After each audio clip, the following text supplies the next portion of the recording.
નમસ્કાર વિદ્યાર્થી મિત્રો, કેમ છે? Welcome to liberty career academy. મારું નામ છે હર્ષ ગઢવી અને હું આજે આપને એક મહત્ત્વપૂર્ણ વિષયની સમજ આપવા માટે આવ્યો છું કે તૈયારી કેવી રીતે કરવી. પોલિટી, ઇન્ડિયન પોલિટી, જેને આપણે ગુજરાતીમાં કહીએ છીએ ભારતીય રાજ્ય વ્યવસ્થા. ભારતીય રાજ્ય વ્યવસ્થાની તૈયારી આ રીતે જો કરવામાં આવે તો તમને કોઈ પણ એક્ઝામ હોય, યુપીએસસી હોય, જીપીએસસી હોય કે અન્ય કોઈ પણ એક્ઝામ આપતા હોય, અમારું ધ્યાન કેન્દ્રિત છે યુપીએસસી જીપીએસસી માટે. અને એ યુપીએસસીની જો તૈયારી પોલિટી આવી રીતે થઈ શકે તો મને નથી લાગતું કે ભારતની કોઈ પણ એક્ઝામમાં આની બહાર પોલિટી જવાની શક્યતાઓ વધે.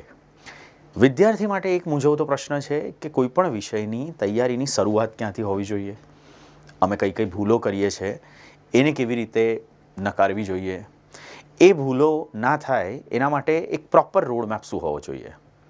તો બસ આપના જીવનમાંથી આ ફક્ત 1 કલાક મને આપો અને 1 કલાકની અંદર હું તમને આટલી વસ્તુઓ સમજાવીશ કે આ વિષય શું છે, આ વિષય કેમ પૂછવામાં આવે છે, આ વિષયમાં કેવા ટાઈપના પ્રશ્નો પૂછાય છે, એ પ્રશ્નોનું નિરાકરણ કેવી રીતે કરી શકાય, પ્રિલિમ્સ કેવી રીતે તમે આપશો, પ્રિલિમમાં હાઈ સ્કોર કરશો, પોલિટી મેઇન્સમાં કેવી રીતે લખવું જોઈએ જેનાથી તમને વધારે ગુણ મળે, અને ઇન્ટરવ્યૂમાં પોલિટી કેવી રીતે ઓવરલેપ કરે છે, આ તમામ પ્રશ્નોનું નિરાકરણ આ જ વિડીયોમાં થશે.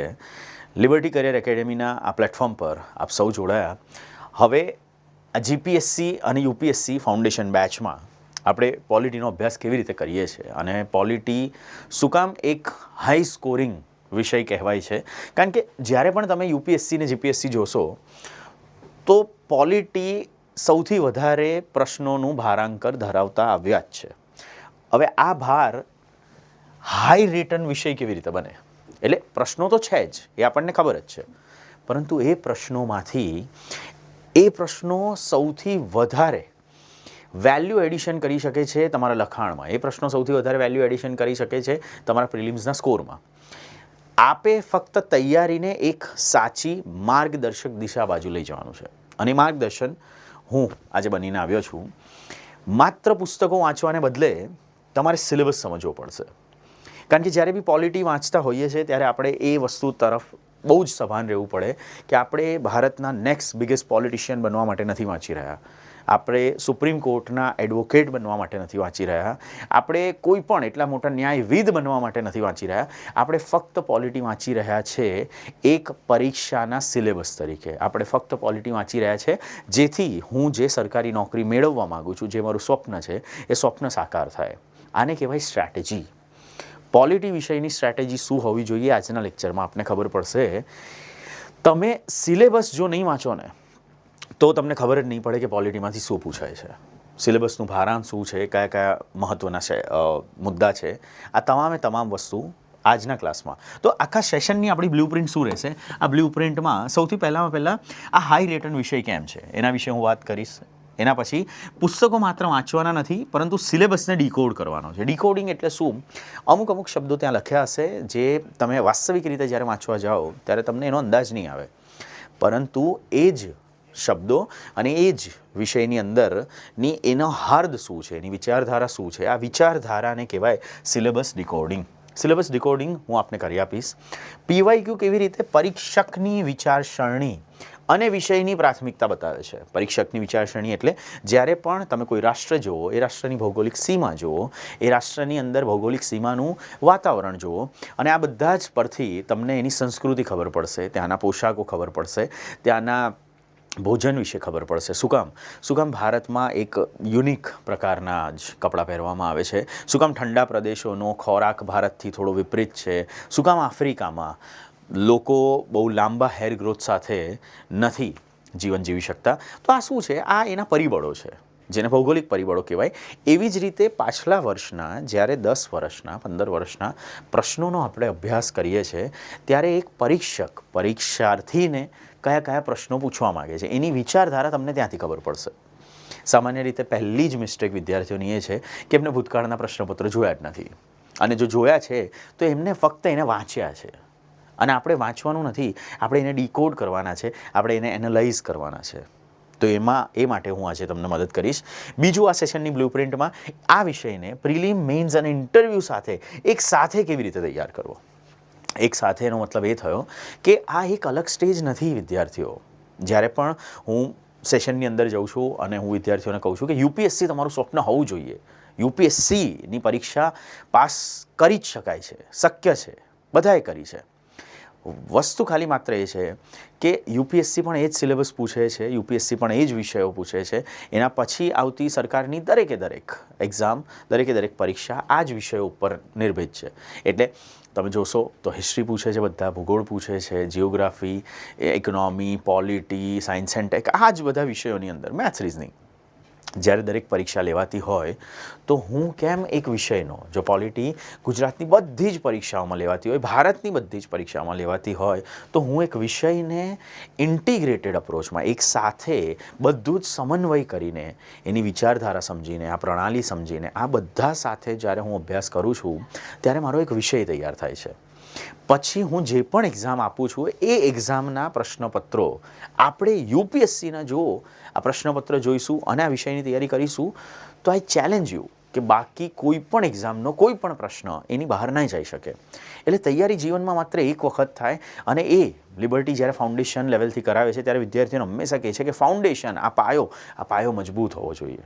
અને પાયામાં પોલિટી વિષય કેવી રીતે તૈયાર થશે, ચોક્કસ તૈયારીનો એક રોડમેપ હું તમને આજે આપીશ. ટેસ્ટ પ્લાન શું છે એના વિશે વાત થશે અને રિવિઝન આર્કિટેક્ચર કેવું હોવું જોઈએ. એટલે રિવિઝનનું એક માળખું છે, રિવિઝનની એક આખી પ્રણાલી છે જે આપણે કરીશું.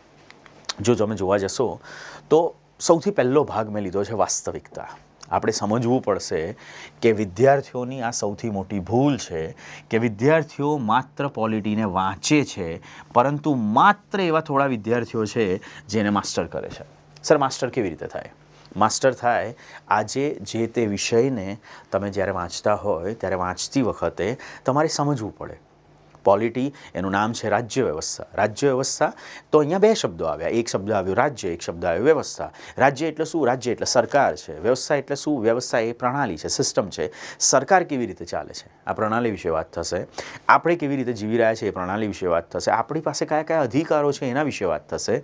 અને સરકાર આપણા માટે શું જાહેર વહીવટ કરે છે એના વિશે વાત થશે. આ જ પોલિટી છે.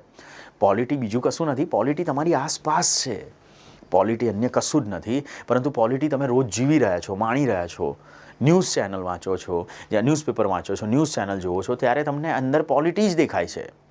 પરંતુ તમે આ વિષયને પોલિટિક્સથી સીમિત રાખ્યું છે, તમે વ્યક્તિઓ તરફી રાખ્યું છે, તમે એમના મંતવ્ય તરફી રાખ્યું છે. એવું સહેજ પણ નથી. આ વિષય શું છે? આ વિષય એક પ્રણાલી છે, પરંતુ મૂળ સમસ્યા શું છે? આ નગ્ન સત્ય છે. તમારે આ બધું સમજવું પડશે કે લગભગ જો બધા જ વિદ્યાર્થી એક જ પુસ્તક વાંચે છે, માર્ક્સ કેમ બધાના અલગ આવે છે? જેમ કે શાળામાં એવું થતું હતું, બધા જ વિદ્યાર્થીઓ એક જ ક્લાસમાં ભણી રહ્યા છે, કોલેજમાં એક જ ક્લાસમાં ભણી રહ્યા છે, બધા પાસે મટીરિયલ સેમ છે, પણ છતાં ટોપ કેમ અમુક જ છોકરા કરે છે? તો તમને એવું થયું કે કારણ કે એમને વાંચ્યું વધારે છે. એમને વાંચ્યું વધારે નથી, એમને વાંચવું શું એ સમજ્યું વધારે છે. એમને તૈયારી કેવી રીતે કરવી એનો એમની પાસે એક ચોક્કસ દિશા નિર્દેશ છે. અને જો આપની પાસે ના હોય તો આ વિડીયો જોયા પછી તમારે કશે જ નહીં જવું પડે. આ તમે જુઓ અને તમને સમજ પડી જ જશે કે પોલિટી કેવી રીતે તૈયાર કરાય. સામાન્ય વિદ્યાર્થી પોલિટીને ફક્ત એક માહિતી વાંચે છે. એટલે પોલિટીમાં શું આવશે? પોલિટીની અંદર સર મેં એવું કીધું કે અનુચ્છેદ આવે છે, તો અનુચ્છેદને તમે એક માહિતી સ્વરૂપે જોયું. મેં એવું કીધું કે આની અંદર અનુસૂચિ આવે છે, તો અનુસૂચિને તમે એક ફક્ત માહિતી તરીકે જોયું. આજે પોલિટીની અંદર સર વિવિધ કાયદા આવે છે, પોલિટીની અંદર પ્રધાનમંત્રી, પ્રેસિડેન્ટ, રાષ્ટ્રપતિ આ તમામ આવે છે. તો આ બધી તમારા માટે માહિતી છે. માહિતી નથી, આ ફક્ત માહિતી નથી. તમારે જોવું પડશે કે બંધારણીય તર્ક શું છે. એટલે મજબૂત વિદ્યાર્થી છે જે બહુ જ વ્યવસ્થિત તૈયારી કરે છે, એ એને બંધારણીય તર્ક તરીકે સમજે છે. જ્યારે બી તમે જોશો તો ટોપર એક જીવંત શાસન વ્યવસ્થા તરીકે એને વાંચે. જીવંત શાસન વ્યવસ્થા એટલે લાઈવ ગવર્નન્સ તમારી આજુબાજુ થઈ રહ્યું છે. આજે જો ભારતની વાત કરીએ તો ભારતના જેટલા પણ વડા છે, આદરણીય શ્રી પ્રધાનમંત્રી, એ ભારતની બહાર જાય છે, અન્ય રાષ્ટ્રોમાં તેના નેતાઓને મળે છે. એ યુએસ જાય છે, ઇટલી જાય છે, એ રશિયાના નેતાને મળે છે. તો પ્રધાનમંત્રી જ કેમ મળે છે? શું ભારતમાં પ્રધાનમંત્રી મોટું પદ છે? તો એ વિચારવું પડશે. ના, ભારતમાં તો રાષ્ટ્રપતિ મોટું પદ છે. જો પ્રેસિડેન્ટ મોટું પદ છે અને બંધારણની દ્રષ્ટિએ પ્રેસિડેન્ટ મોટું પદ છે તો પ્રધાનમંત્રી કેમ જાય છે? કારણ કે ભારત એક લોકતાંત્રિક રાષ્ટ્ર છે અને લોકતાંત્રિક રાષ્ટ્રમાં જનતાના પ્રતિનિધિ, જનતાના અવાજને વધારે મહત્ત્વ આપવું પડશે. તો બસ એ જ છે, આ લોજિક છે. તમારે વિચારવું પડશે. તમે જ્યારે પણ તમારી આજુબાજુ જોશો તો આ એક જીવન શાસન છે. This is a live governance. તમે જેટલું જોશો એટલું આપને ખબર પડશે. તમારું લક્ષ્ય ફક્ત વાંચનને પરીક્ષામુખી વિચારવામાં બદલવાનું છે. એટલે જ્યારે પણ કશું વાંચો છો, જ્યારે પણ તમે કશું જુઓ છો, જ્યારે પણ ન્યૂઝપેપરની અંદર તમને ન્યૂઝ મળે છે તો તમારે એના પરીક્ષાનો એંગલ વિચારવાનો છે કે પરીક્ષામાં આ કેવી રીતે પૂછાઈ શકશે. તો આ એક મિસ્ટેક તમે ટાળો. શું કામ? કારણ કે પોલિટી રટણ નથી. રાજ્ય વ્યવસ્થાને ક્યારેય તમે વાંચીને યાદ રાખી શકશો એવું શક્ય જ નથી. 600 પેજની, 800 પેજની, 1000 પેજની પુસ્તક આવે છે. લોકો 1,500 પેજની પુસ્તક વાંચે છે. PSIR, political science and international relation. મારું નામ છે હર્ષ ગઢવી. તમે ઓનલાઈન સર્ચ મારશો. 2 કન્ઝિક્યુટિવ વર્ષ મેં સૌથી હાઈએસ્ટ સ્કોર કર્યો હતો PSIRમાં. મેં ફક્ત એક બુક નહીં, મેં 10 બુક વાંચી છે ભારતીય શાસન વ્યવસ્થા ઉપર. મતલબ શું? મતલબ એ કે 10 બુક વાંચ્યા બાદ તમારા જે માનસિકતામાં વિકાસ થાય એ મહત્ત્વનો છે. એટલે આ 10એ 10 શું મને યાદ રહી હશે? ના. પણ છતાં 1 ઓફ ધ હાઈએસ્ટ માર્ક 2 વર્ષ આવ્યા. એનો મતલબ શું? એનો મતલબ એ કે તમારે ફક્ત વાંચવાનું નથી, તમારે એનું રટણ નથી કરવાનું. આ માત્ર વ્યાખ્યાઓ અને સમિતિઓ નથી. તો સર આ છે શું? આ પોલિટી એક રાજ્ય વ્યવસ્થાની બહુ જ જોરદાર ઓપરેટિંગ સિસ્ટમ છે. તમે જો ફોકસ કરવા ગયા કે વર્તમાન ઘટનાક્રમથી અલગ સ્ટેટિક વિષય છે તો એવું નથી. આ વર્તમાન ઘટનાક્રમની સાથે જ ચાલતું છે. ભારતનું શાસન એક બાજુ ચાલશે, ગવર્નન્સ, આ પોલિટી છે. ભારતની સરકાર જે પગલાં લઈ રહી છે આ પોલિટી છે. નાગરિકો આજે પોતાનો અધિકાર માગી રહ્યા છે, આ પોલિટી છે. આજે શું કામ હું અહીંયા આવ્યો છું અને હું તમારી સામે આ બ્લેક શર્ટ પહેરીને લેક્ચર લઈ રહ્યો છું? તો બ્લેક શર્ટ પહેરવાની અનુમતિ મને કોને આપી? કેમ મને આ રોકટોક નથી ભારતમાં? કારણ કે ભારતમાં મારી પાસે મૂળભૂત અધિકારો છે. તો આ અધિકારો વિશે છે. પોલિટી એ વર્તમાનથી અલગ કહી જ નહીં શકે. આ કરંટ અફેર ઓરિએન્ટેડ સબ્જેક્ટ હોય કે ના હોય, પરંતુ કરંટમાં તમે એને જોશો અને કરંટમાં જે જોશો એનાથી જ પ્રશ્નોને આજે ભાર આપવામાં આવે છે. કેવી રીતે? હું તમને સમજાવું છું કે તમારે આ તમામ વસ્તુઓ સમજવી પડશે કે સર આ દેશ ચાલે છે કેવી રીતે, આ દેશ ચલાવે છે કોણ, આ દેશમાં કાયદાની જરૂર કેમ છે. કાયદાની જરૂર એટલા માટે છે કારણ કે જ્યારે પણ હું આજે વિચારું, હું રસ્તા પરથી નીકળું છું અને રસ્તા પર કોઈ મને મારી નથી રહ્યું, આજે કોઈ મને લૂંટવાનો પ્રયત્ન નથી કરી રહ્યું, અને કદાચ જો લૂંટે પણ છે તો મારી પાસે પોલીસ તંત્ર છે. અને પોલીસ તંત્ર શું? પોલીસ તંત્ર એને પકડીને એની ધરપકડ કરીને એને ગોળીબાર કરી નાખે છે, એન્કાઉન્ટર કરી નાખે છે, એને મારે છે? ના, એના માટે ન્યાયતંત્ર છે. તો ભારત શું છે? ભારત એક બ્યુટિફુલ સ્ટ્રક્ચર છે. અને બ્યુટિફુલ સ્ટ્રક્ચર કેવી રીતે આવે છે? બ્યુટિફુલ સ્ટ્રક્ચર એક પિરામિડમાં આવે છે. અને પિરામિડની અંદર સૌથી ટોપ પર શું આવે છે સર? ટોપ પર આવે છે લોકશાહી. હવે લોકશાહી જ્યારે ટોપ પર આવતી હોય તો સૌથી મુખ્ય અંગ તરીકે શું કામ કરે છે? ધારાસભા. જ્યારે હું ભારતની વાત કરું તો ભારતમાં એ ધારાસભા કામ કરે છે ફક્ત કાયદા બનાવવાના. જ્યારે કારોબારી કામ કરે છે કાયદાને અમલ કરવાનું, પરંતુ ન્યાય આપવાનું કામ કોને કરે છે? ન્યાયતંત્ર કરે છે. સો બેઝિકલી ઇન્ડિયા, તમને બધાને ખબર છે કે ઇન્ડિયા મોસ્ટલી 3 મુખ્ય પ્રણાલી પર ચાલે છે.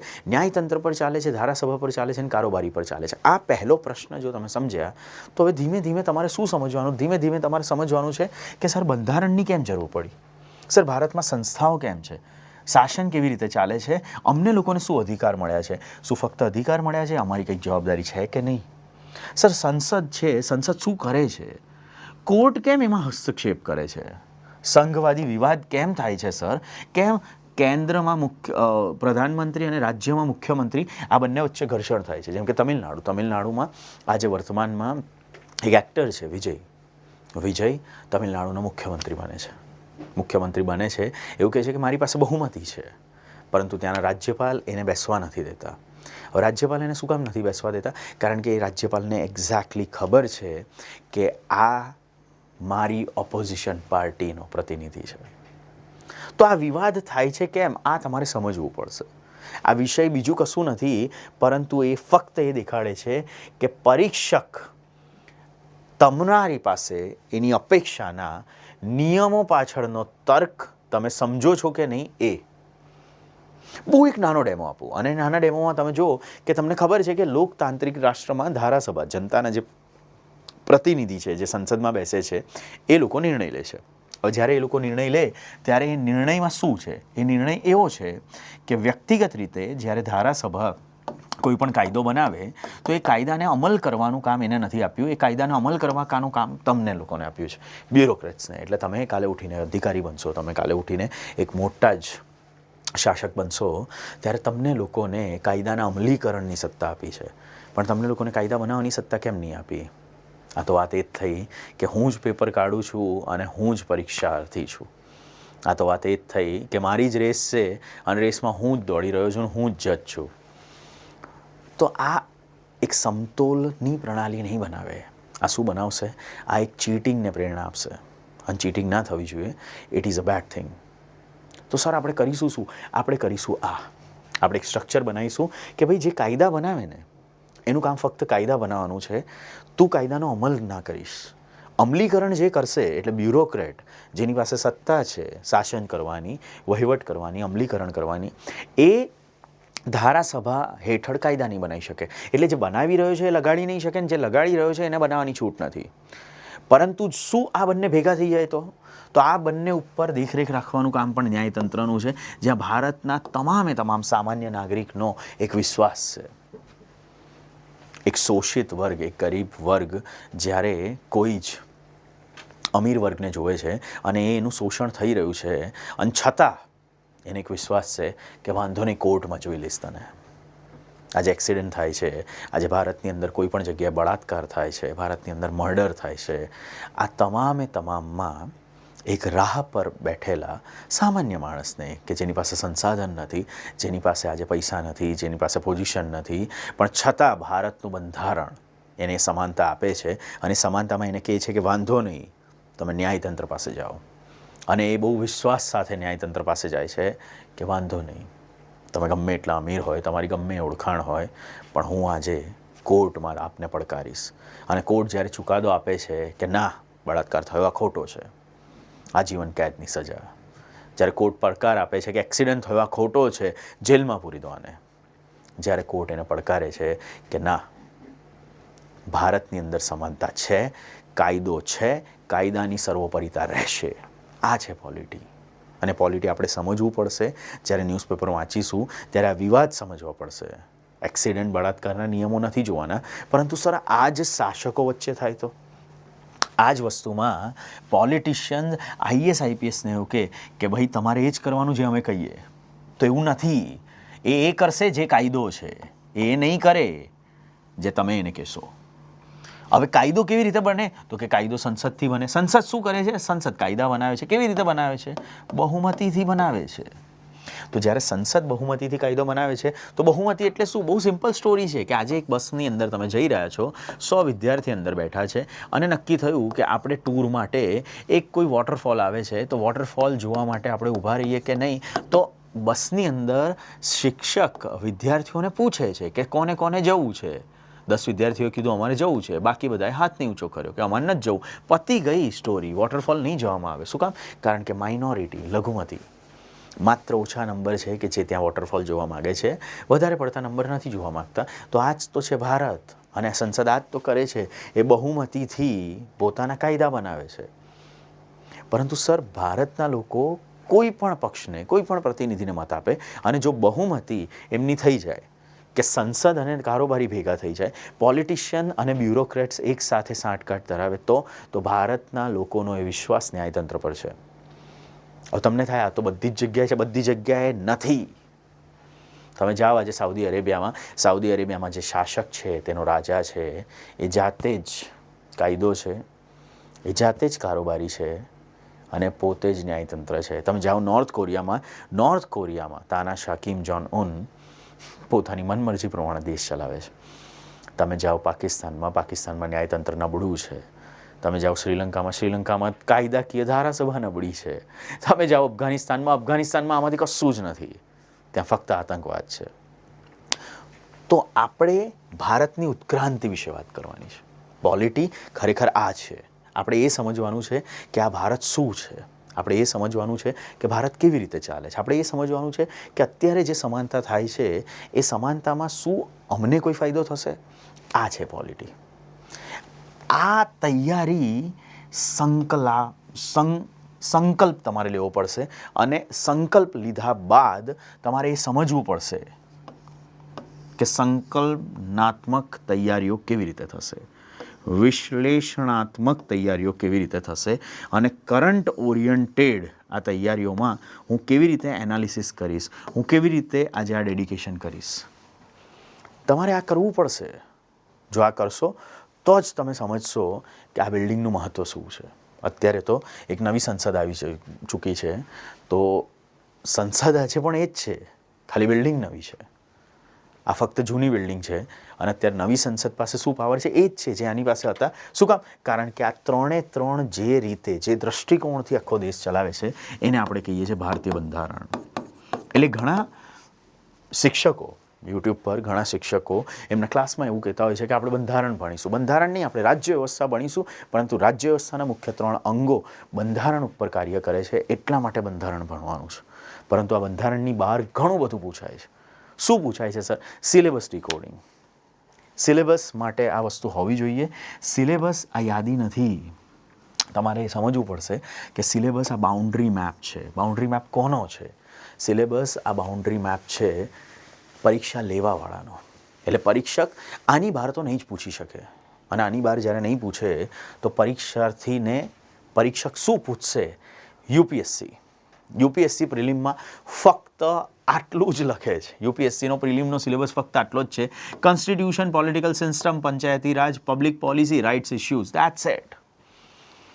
પરંતુ યુપીએસસીનો સિલેબસ શું કહેવા માગે છે? આ કહેવા માગે છે કે અમે બંધારણ વિશે પૂછશું, અમે બંધારણની ઉત્પત્તિ વિશે પૂછશું, અમે તેના લક્ષણો પૂછશું, એમાં થયેલા સુધારા પૂછશું, એની અનુસૂચિઓ પૂછશું. ભારતની રાજકીય વ્યવસ્થા કેવી રીતે ચાલે છે અમે કાર્યપાલિકા વિશે પૂછશું, અમે વિધાનપાલિકા વિશે પૂછશું, ન્યાયતંત્ર અને સંઘવાદ વિશે પૂછશું. એટલે જ્યારે હું કાર્યપાલિકાની વાત કરું તો ભારતમાં સરકારની વાત થશે. પ્રધાનમંત્રી કેવી રીતે કામ કરે છે, મુખ્યમંત્રી કેવી રીતે કામ કરે છે, રાજ્યપાલનું શું મહત્ત્વ છે અને રાષ્ટ્રપતિ કેવી રીતે કામ કરે છે. પરંતુ એમાં જ જ્યારે હું વિધાનપાલિકાની વાત કરું છું ત્યારે આ રાષ્ટ્રમાં સંસદ, જેના 2 ગૃહ છે, લોકસભા અને રાજ્યસભા, આ બંનેમાં શું અંતર છે? આ બંને કેવી રીતે કામ કરે છે? શું અગર અહીંયા દ્વિગૃહી શાસન પ્રણાલી છે તો રાજ્યમાં પણ દ્વિગૃહી શાસન પ્રણાલી છે? ના, રાજ્યની વિધાનપાલિકા જે છે એ વિધાનમંડળ છે અને એ વિધાનમંડળમાં વિધાનસભા આ સૌથી અગત્યનું અંગ છે. રાજ્યની અંદર 6 જગ્યા સિવાય દ્વિગૃહી શાસન પ્રણાલી નથી, પરંતુ જ્યાં છે ત્યાં વિધાનસભા પણ છે અને વિધાન પરિષદ પણ છે. તો પરિષદ આ દ્વિગૃહી છે. પરંતુ આ સમજાવશે કોણ? આ સમજાવશે તમને પોલિટી. હવે બંધારણમાં દરેકે દરેક બાબત નથી લખી. એટલે શિક્ષકોને હું કહેવા માગું છું કે ફક્ત બંધારણ નથી ભણવાનું. આમાં ભણવાનું શું છે? આમાં આ પણ ભણવાનું છે કે શાસન કેવી રીતે ચાલે છે. એમાં એ પણ ભણવાનું છે કે પંચાયતી રાજમાં 73મો અને 74મો બંધારણીય સુધારો છે જેને સ્થાનિક શાસનને કેવી રીતે આગળ ચલાવી છે. આમાં તમારે આ પણ સમજવાનું છે કે જાહેર નીતિ અને અધિકારના પ્રશ્નો શું છે. વર્તમાનમાં જે પણ કરંટ અફેર્સમાં હોય, ફોર એન એક્ઝામ્પલ, આજે એક મહિલા ટ્રિપલ તલાકના મુદ્દે કોર્ટમાં ગઈ તો ન્યાયતંત્રમાં જઈને શું કરવામાં આવ્યું? ન્યાયતંત્રમાં જઈને એ કરવામાં આવ્યું કે ન્યાયતંત્રએ એને કીધું, ન્યાયતંત્રએ એને શું કીધું? ન્યાયતંત્ર કહે છે કે તમારી સાથે અન્યાય થઈ રહ્યો છે. એટલા માટે નહીં કારણ કે તમારો ધર્મ અલગ છે, પરંતુ એટલા માટે કે માનવને ગરિમાપૂર્ણ જીવવાનો અધિકાર છે. અને આજે જે અધિકારો એક ખ્રિશ્ચન મહિલાને મળશે, એક હિન્દુ મહિલાને મળશે, એક શીખ, જૈન કે પારસી મહિલાને મળે છે, એવા જ અધિકારો એક મહિલા જે ઇસ્લામ ફોલો કરે છે એના હેઠળ મળવા જોઈએ. તો આ શેની વાત કરે છે? આ સમાનતાની વાત કરે છે. આ શેની વાત કરે છે? આ ન્યાયતંત્રની વાત કરે છે. ન્યાયતંત્રે ભૂતકાળમાં આપેલા ચુકાદાની વાત કરે છે અને એ ચુકાદા કરંટમાં છે. બંધારણમાં નથી લખ્યા, પરંતુ ઇન્ડિયન પોલિટીનો અગત્યનો મુદ્દો હોઈ શકે. જાહેર નીતિ એટલે શું? જાહેર નીતિ એટલે જ્યારે સરકારને દબાવવામાં આવે અને સરકારને એવું કહેવામાં આવે કે આજે વર્તમાનમાં કોઈ પણ સરકારી ફોર્મમાં જેન્ડરની વાત કરીએ, લિંગની વાત કરીએ, તો એ લિંગની અંદર શું કામ મેલ અને ફિમેલ 2 જ છે? એટલે આપ સરકારે પૂછ્યું તો બીજું શું હોવું જોઈએ? એમને એવું કીધું અન્ય, અધર્સ હોવા જોઈએ. તો આ શું છે? આ પબ્લિક પોલિસી છે.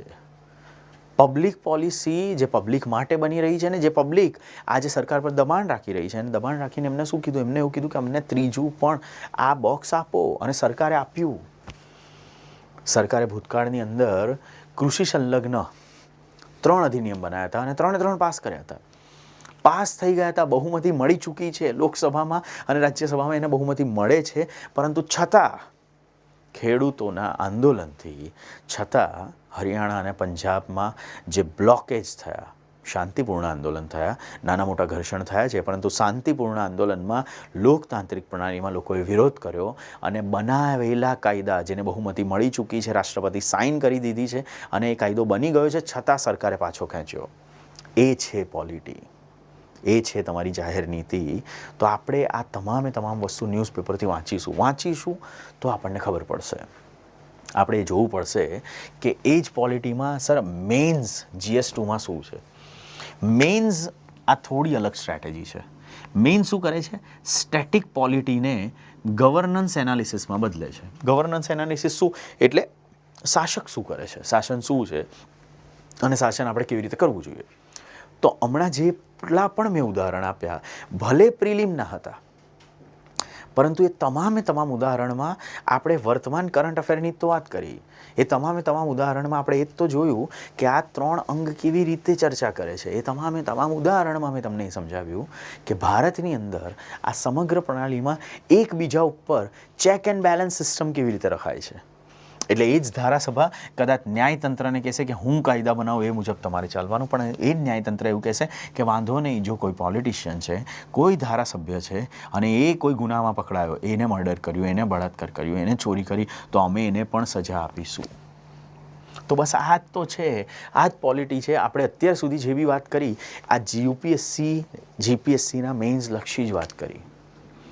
જ્યારે વિદ્યાર્થીઓ મને કહે છે કે સર તમે ભણાવો છો, અને ભણાવતી વખતે તમારું એક્ઝેક્ટ કન્ટેન્ટ મેઇન્સમાં યાદ આવે છે, ઉદાહરણ સાથે યાદ આવે છે, તો ત્યારે હું ખુશ નથી થતો. ત્યારે મને એનું ઉત્તરદાયિત્વ ખબર છે. It is my duty to teach you this in the view of mains. એ મારું દાયિત્વ બને છે કે હું તમને મેઇન્સ લક્ષી જ ભણાવું, કારણ કે પ્રિલિમ્સ પાસ કરવાથી જોબ નથી મળતી. આ પહેલા દિવસથી સમજવું પડશે. તમે જોશો તો આસપાસ લોકો 3-4 પ્રિલિમ પાસ કરીને બેઠા હશે, પરંતુ છતાં હજી જો બેરોજગાર છે, કારણ કે એને આ વિચારસરણી નથી વિકસાવી, જે આપણે પહેલા દિવસથી વિકસાવવી પડશે. પ્રિલિમ અને મેઇન્સની અલગ તૈયારી નથી, અને આ મેઇન્સની અંદર તમારે જોવું પડશે કે આ જ બંધારણ, આ સંસદ, આ જ રાજ્ય વિધાનમંડળ, આ કાર્યપાલિકા અને ન્યાયતંત્ર એકચ્યુઅલીમાં કેવી રીતે શાસન કરે છે. તમારે સમજવું પડશે કે સંઘવાદ, સત્તા હસ્તાંતરણ, દબાણ જૂથ અને વિવાદ નિવારણ કેવી રીતે થાય છે. આપણે આ સમજવું પડશે. તમારે સમજવું પડશે કે શાસન કેવી રીતે કરવામાં આવે છે, એ શાસન પારદર્શિતા કેવી રીતે જાળવે છે. Government should be transparent. જવાબદારી લેવી પડશે, ઈ ગવર્નન્સ.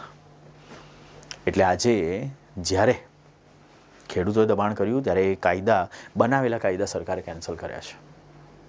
આજે જ્યારે નીટનું પેપર ફૂટ્યું, ત્યારે સરકારે આવીને જવાબ આપ્યો છે, અને પાછી એક્ઝામ લેવી પડી છે કે ના, અમે કેન્સલ કરીશું. આને કહેવાય પારદર્શિતા. તો આ બધું આપણે જોવું પડશે, અને આ બધું આપણે સમજવું પડશે. આ જ પોલિટીની અંદર કલ્યાણ યોજનાઓ શું છે, સામાજિક ન્યાય શું છે, નબળા વર્ગોને કેવી રીતે સરકાર ન્યાય આપે છે બંધારણ થકી, આ વિષય થકી.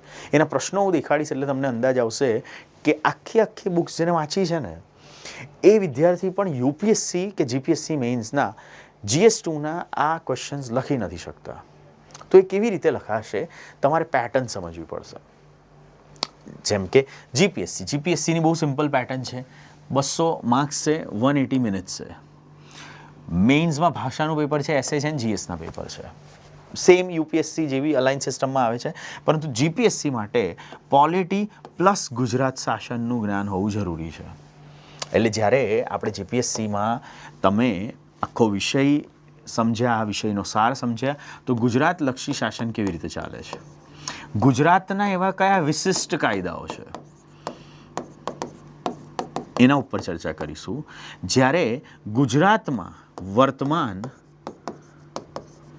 મુદ્દા કયા છે સરકારના, તો આના ઉપર ચર્ચા થશે. તો આ શું થઈ ગયું? આ પોલિટિક્સ છે, આ ગવર્નન્સ છે, આ જાહેર વહીવટ જ છે, પરંતુ આમાં ગુજરાતનો એક એંગલ આપણે લઈશું. અને જ્યારે ગુજરાતનો એંગલ આવીશું ત્યારે આપણો વિદ્યાર્થી જે લિબર્ટી કરિયર એકેડેમીનો છે એ હંમેશા અન્યથી થોડો એક સ્ટેપ આગળ હશે. શું કામ? કારણ કે એને ફક્ત પુસ્તક નથી વાંચી, હવે એને ફેકલ્ટી દ્વારા ગુજરાતની વર્તમાન પરિસ્થિતિ પણ સમજાવવામાં આવી છે. તો આપણે આજ તો સમજાવવાનું છે કે સ્ટેટિક વિષયોને ગુજરાત પ્રશાસન અને સ્થાનિક શાસન સાથે કેવી રીતે જોડવા. હવે તમને એવું લાગે કે અમે તો પોલિટી વાંચ્યું જ છે, પરંતુ મેન્સના જવાબોમાં ચોક્કસ ઉદાહરણસભર પ્રશાસનાત્મક રીતે મેચ્યોર તમારા આન્સર લખવાનો છે. એનું હમણાં ઉદાહરણ આપીશ એટલે તમને અંદાજ આવશે કે મેચ્યોરિટી કોને કહેવાય, ચોક્કસ ફોર્મેટ કોને કહેવાય. આ તમામ ચર્ચા પોલિટી બેઝિકલી કશું નથી, પરંતુ આ વિષયને જીપીએસસી કે યુપીએસસીના સંદર્ભે જોશો તો આ બકેટ છે, લેયર્સ છે, લેયર્સ બાય લેયર્સ તમારે જવું પડશે. ફોર એન એક્ઝામ્પલ, અગર હું તમને આજે આ કહું તો આ લેયર છે, અને આ લેયરમાં તમારે આ સ્ટેપ બાય સ્ટેપ લેયરો જોવા પડશે. એટલે તમારે પહેલાં મોટા લેયરનો અભ્યાસ કરવો પડશે કે જેનાથી તમને ખબર પડે કે શ્રેણી 1, આજે જો કોઈ શ્રેણી છે તો આ શ્રેણીમાં લેયર 1 શું સૂચવે છે? લેયર 1 એ સૂચવે છે કે ભારતીય બંધારણ શું છે, ભારતીય બંધારણમાં અધિકારો શું છે, રાજ્યનીતિના માર્ગદર્શક સિદ્ધાંતો ડીપીએસપી શું છે, કાર્યપાલિકા કેવી રીતે કામ કરે છે, વિધાનપાલિકા શું છે, ન્યાયતંત્ર શું છે. તો તમને પેલું ટ્રાયંગલ ખબર પડી ગઈ. તમને ભારતનું શાસન કેવી રીતે ચાલે છે, લેજિસ્લેચર, એક્ઝિક્યુટિવ ને જ્યુડિશિયરી, આજે ધારાસભા, કારોબારી ને ન્યાયતંત્ર કેવી રીતે કામ કરે છે, આ તમામ વસ્તુ તમને ખબર પડી ગઈ. તો તમારું આ લક્ષ્યભેદમાં આ પહેલું લેયર તમારું ક્લિયર થઈ ગયું. એટલે તમને એ ખબર પડી ગઈ કે ભારતમાં સત્તાની વહેંચણી કેવી રીતે થાય છે, અને ભારતમાં આ સત્તાની વહેંચણીમાં દરેક વ્યક્તિને કેવો ટાસ્ક આપેલો છે. પરંતુ સર આ ક્રોસ કરીને હું આગળ જઉં તો હવે મારો અભ્યાસનો દૃષ્ટિકોણ કેવો હોવો જોઈએ? તમારો હવે અભ્યાસનો દૃષ્ટિકોણ હોવો જોઈએ પંચાયતી રાજ, નગર શાસન, ગુજરાત રાજ્ય પ્રશાસન કેવી રીતે ચાલે છે એ. તો વાંચવાનું જીપીએસસી જ છે, પરંતુ એમાં હવે ગુજરાતનું શાસન કેવી રીતે ચાલે છે, ગુજરાતના પ્રશાસનનું મોડલ શું છે, અને એ થઈ જાય એટલે હવે તમને 2 અંદાજ આવ્યો કે એક તો બંધારણમાં લખ્યું છે એના વિશે શું ફરક છે, અને ગુજરાતની અંદર વહીવટ કેવી રીતે ચાલે છે એના વિશે શું ફરક છે. પરંતુ સર થર્ડ લેયરમાં જ્યારે અંદર હું જઈશ ત્યારે થર્ડ લેયર શું છે, અહીંયાથી જ્યારે અહીંયા આવીશ તો એ છે બંધારણીય સંસ્થાઓ, એ છે કાનૂની સંસ્થાઓ, એ છે પબ્લિક સર્વિસ ઇન્સ્ટિટ્યુશન. બંધારણીય સંસ્થા એટલે શું? બંધારણીય સંસ્થા એટલે વર્તમાનમાં જ્યારે પણ તમે ભારત સમજો તો એ ભારતમાં તમારે સમજવું પડશે કે બંધારણીય સંસ્થા સ્વતંત્રતા ધરાવે છે. અને સ્વતંત્રતા શું કામ ધરાવે છે? કારણ કે એને ટાસ્ક આપવામાં આવ્યો છે. એટલે બેઝિકલી તમારે જોવાનું શું છે કે ચૂંટણી પંચને કેમ અલગ રાખી, જીપીએસસી કે યુપીએસસી આવી બંધારણીય સંસ્થા છે આને અલગ કેમ રાખી? કારણ કે કોઈ ઓળખાણ ના ચાલે. આજે જે પોલિટિશિયન્સ, જે અધિકારીઓ, જે કર્મચારીઓ ઓલરેડી શાસનમાં બેઠા છે એ આ ચૂંટણીને કોઈ પણ રીતે ઇન્ફ્લુઅન્સ ના કરી શકે, તમે પ્રભાવિત નહીં કરી શકો. તમે એવું નહીં કહી શકો કે અત્યારે આ વ્યક્તિને નોકરી આપો, આ વ્યક્તિને આઈએસ બનાવો કારણ કે મારો ઓળખીતો છે. ના, મેરિટ પરથી આઈએસ બનાવીએ છીએ અને એ તમે બનશો. પણ તમે ક્યારે બનશો? જ્યારે આ વિષયને સમજશો, આની પેટર્ન સમજશો કે એમાં આ બંધારણીય સંસ્થા એટલા માટે છે કારણ કે પારદર્શિતા જાળવવાની છે. બંધારણીય સંસ્થા એટલા માટે છે કારણ કે નિષ્પક્ષતા જાળવવાની. ચૂંટણી પંચ સ્વતંત્ર રીતે કાર્ય કરી શકે જેનાથી ભારતમાં એક સાચી અને પારદર્શક લોકોના મંતવ્યની ચૂંટણી આવી શકે. જીપીએસસી યુપીએસસીને બી બંધારણીય સંસ્થા બનાવવાની છે કારણ કે જેનાથી મેરિટ બેઝડ છોકરાઓ જોબ લઈ શકે. એક આત્મવિશ્વાસ રાખજો કે કોઈ પણ સરકારી નોકરી હોય, કોઈ પણ પરીક્ષા હોય, તમે મહેનત કરો, તમે પાસ નહીં થાવ એવું શક્ય જ નથી, પણ મહેનત તમારે કરવી પડશે. એટલે થર્ડ લેયરમાં જ્યારે તમે જાઓ છો તો થર્ડ લેયરમાં આના વિશે વાત થાય છે. પરંતુ સર હજી હું આ સબ્જેક્ટના ઊંડાણમાં ગયો અને ફોર્થ લેયરની અંદર મારે તૈયારીઓ શું કરવી જોઈએ? ફોર્થ લેયરમાં તમારે તૈયારીઓ કરવાની છે થોડી વિચારલક્ષી. એટલે કોર્ટ શું છે, સંઘવાદ, કેમ આ વિવાદ થાય છે કેન્દ્ર અને રાજ્ય વચ્ચે, ચૂંટણી અને શાસન સાથે જોડાયેલ તમામ કરંટ અફેર્સ જોવાના છે. હવે અહીંયા લખ્યું છે ખાલી ફક્ત એક્ઝામ્પલ, પરંતુ આ આપણા મેઇન કોર્સની અંદર જ્યારે તમે ભણશો ત્યારે આનું સ્ટ્રક્ચર્ડ મેપ છે આપણી પાસે કે કયા કયા કરંટ અફેર્સ સૌથી વધારે પૂછાય છે. શું કામ? કારણ કે તમે ફક્ત એક વિદ્યાર્થી હશો, પરંતુ મારા માટે આ પોલિટીના સિનિયર મેન્ટર તરીકે મારે આનો અભ્યાસ કરવો જ પડે. એટલે મેં છેલ્લા 20 વર્ષના, છેલ્લા 10 વર્ષના, છેલ્લા 5 વર્ષના આવી 3 ફાઇલ તમને આપવામાં આવશે અને તમને કહેવામાં આવશે કે તમે 5 વર્ષમાં જુઓ કયા કયા પોઈન્ટ ટ્રિગર થયા છે. છેલ્લા 10 વર્ષમાં એવું તો શું થયું હતું કે અહીંયાથી આ વિષયોમાંથી સૌથી વધારે પ્રશ્નો મળ્યા. આપણે એ જોવું પડશે કે પરીક્ષકની વિચારસરણી શું છે. કારણ કે સારા વિદ્યાર્થી એ ફેક્ટ્સ નથી જાણતા. તેઓ જાણે છે કે પ્રશ્ન કેમ પૂછાયો. ખાલી ફેક્ટ યાદ કરવાથી થોડીને પરીક્ષા પાસ થશે. તો પરીક્ષક વિચારે છે કેવી રીતે? સેમ જેવી રીતે આપણે લેયર પાડ્યા હતા એવી રીતે હવે એને લેયર પાડ્યા. એટલે એને પોતાનું ક્લાસિફિકેશન કર્યું first stage, second stage, third and fourth. તો એ ફર્સ્ટ સ્ટેજ જ્યારે તમે પણ આ લેયરની અંદર ધીમે ધીમે ધીમે ધીમે જ્ઞાની બન્યા, એ પણ ધીમે ધીમે ધીમે ધીમે પરીક્ષાને થોડી આગળ લઈ જશે. એટલે એના માટે પણ આ એ જ છે કે જો કોઈ વિદ્યાર્થી હોય અને મારે એને એલિમિનેટ કરવો હોય તો એ એલિમિનેશન કેવી રીતે થશે? એલિમિનેશન આવી રીતે થશે. બહુ સિમ્પલ છે કે આજે 5 લાખ છોકરાઓ પરીક્ષા આપે ફોર એન એક્ઝામ્પલ, અને એની સાથે સાથે જ્યારે જીપીએસસીની વાત કરો તો જીપીએસસી પણ 80,000 લાખ છોકરાઓ પરીક્ષા આપે. હવે 80,000માંથી નોન સિરિયસ કેન્ડિડેટ જે છે આ તો 21,000 એક્ઝામ આપવા જ નહીં આવે, ખાલી ફોર્મ ભરશે. હવે 60,000 જેને એક્ઝામ આપી એ 60,000 એક્ઝામ આપવાવાળા વિદ્યાર્થીઓમાંથી ઓછું વાંચેલા અને સમજેલા લોકોને બાકાત કરાય છે. એટલે ફર્સ્ટ લેયરની અંદર એ કેવા પ્રશ્નો પૂછશે? બંધારણીય જોગવાઈ પૂછી લેશે કે શું કોન્સ્ટિટ્યુશનમાં જે અનુચ્છેદ છે એ તમને આવડે છે? તો એને અનુચ્છેદ અહીંયા પૂછ્યો. પરંતુ સેકન્ડ લેયર જ્યારે તમે જોશો ત્યારે સંસ્થાકીય કાર્યપદ્ધતિ જોવે છે કે ઓકે ચલો અનુચ્છેદની જોગવાઈ તમને આવડે છે, ગુડ, પણ તમને ખબર છે કે એ સંસ્થાની સ્વતંત્રતા શું છે? એ સંસ્થા આજે મેઇન કામ શું કરે છે? ભારતમાં પ્રધાનમંત્રીનું કાર્યાલય શું કામ કરે છે અને રાષ્ટ્રપતિ કેમ બનાવવામાં આવ્યા છે? જો આ બી તમને ખબર છે, થોડા અંદર લઈ જશે. હવે આ બંનેને વર્તમાન મુદ્દા સાથે જોડશે. એટલે જો ન્યાયતંત્રે કોઈ ચુકાદો આપ્યો હોય કે પછી વર્તમાનમાં સરકારે કોઈ નીતિ બનાવી છે, વર્તમાનની અંદર આજે કોઈ પણ સંસ્થાનો કોઈ પણ મુદ્દો છે, તો એ તમામ અહીંયા પૂછશે. એટલે સર પેપરને સહેલું કેવી રીતે કહી શકાય?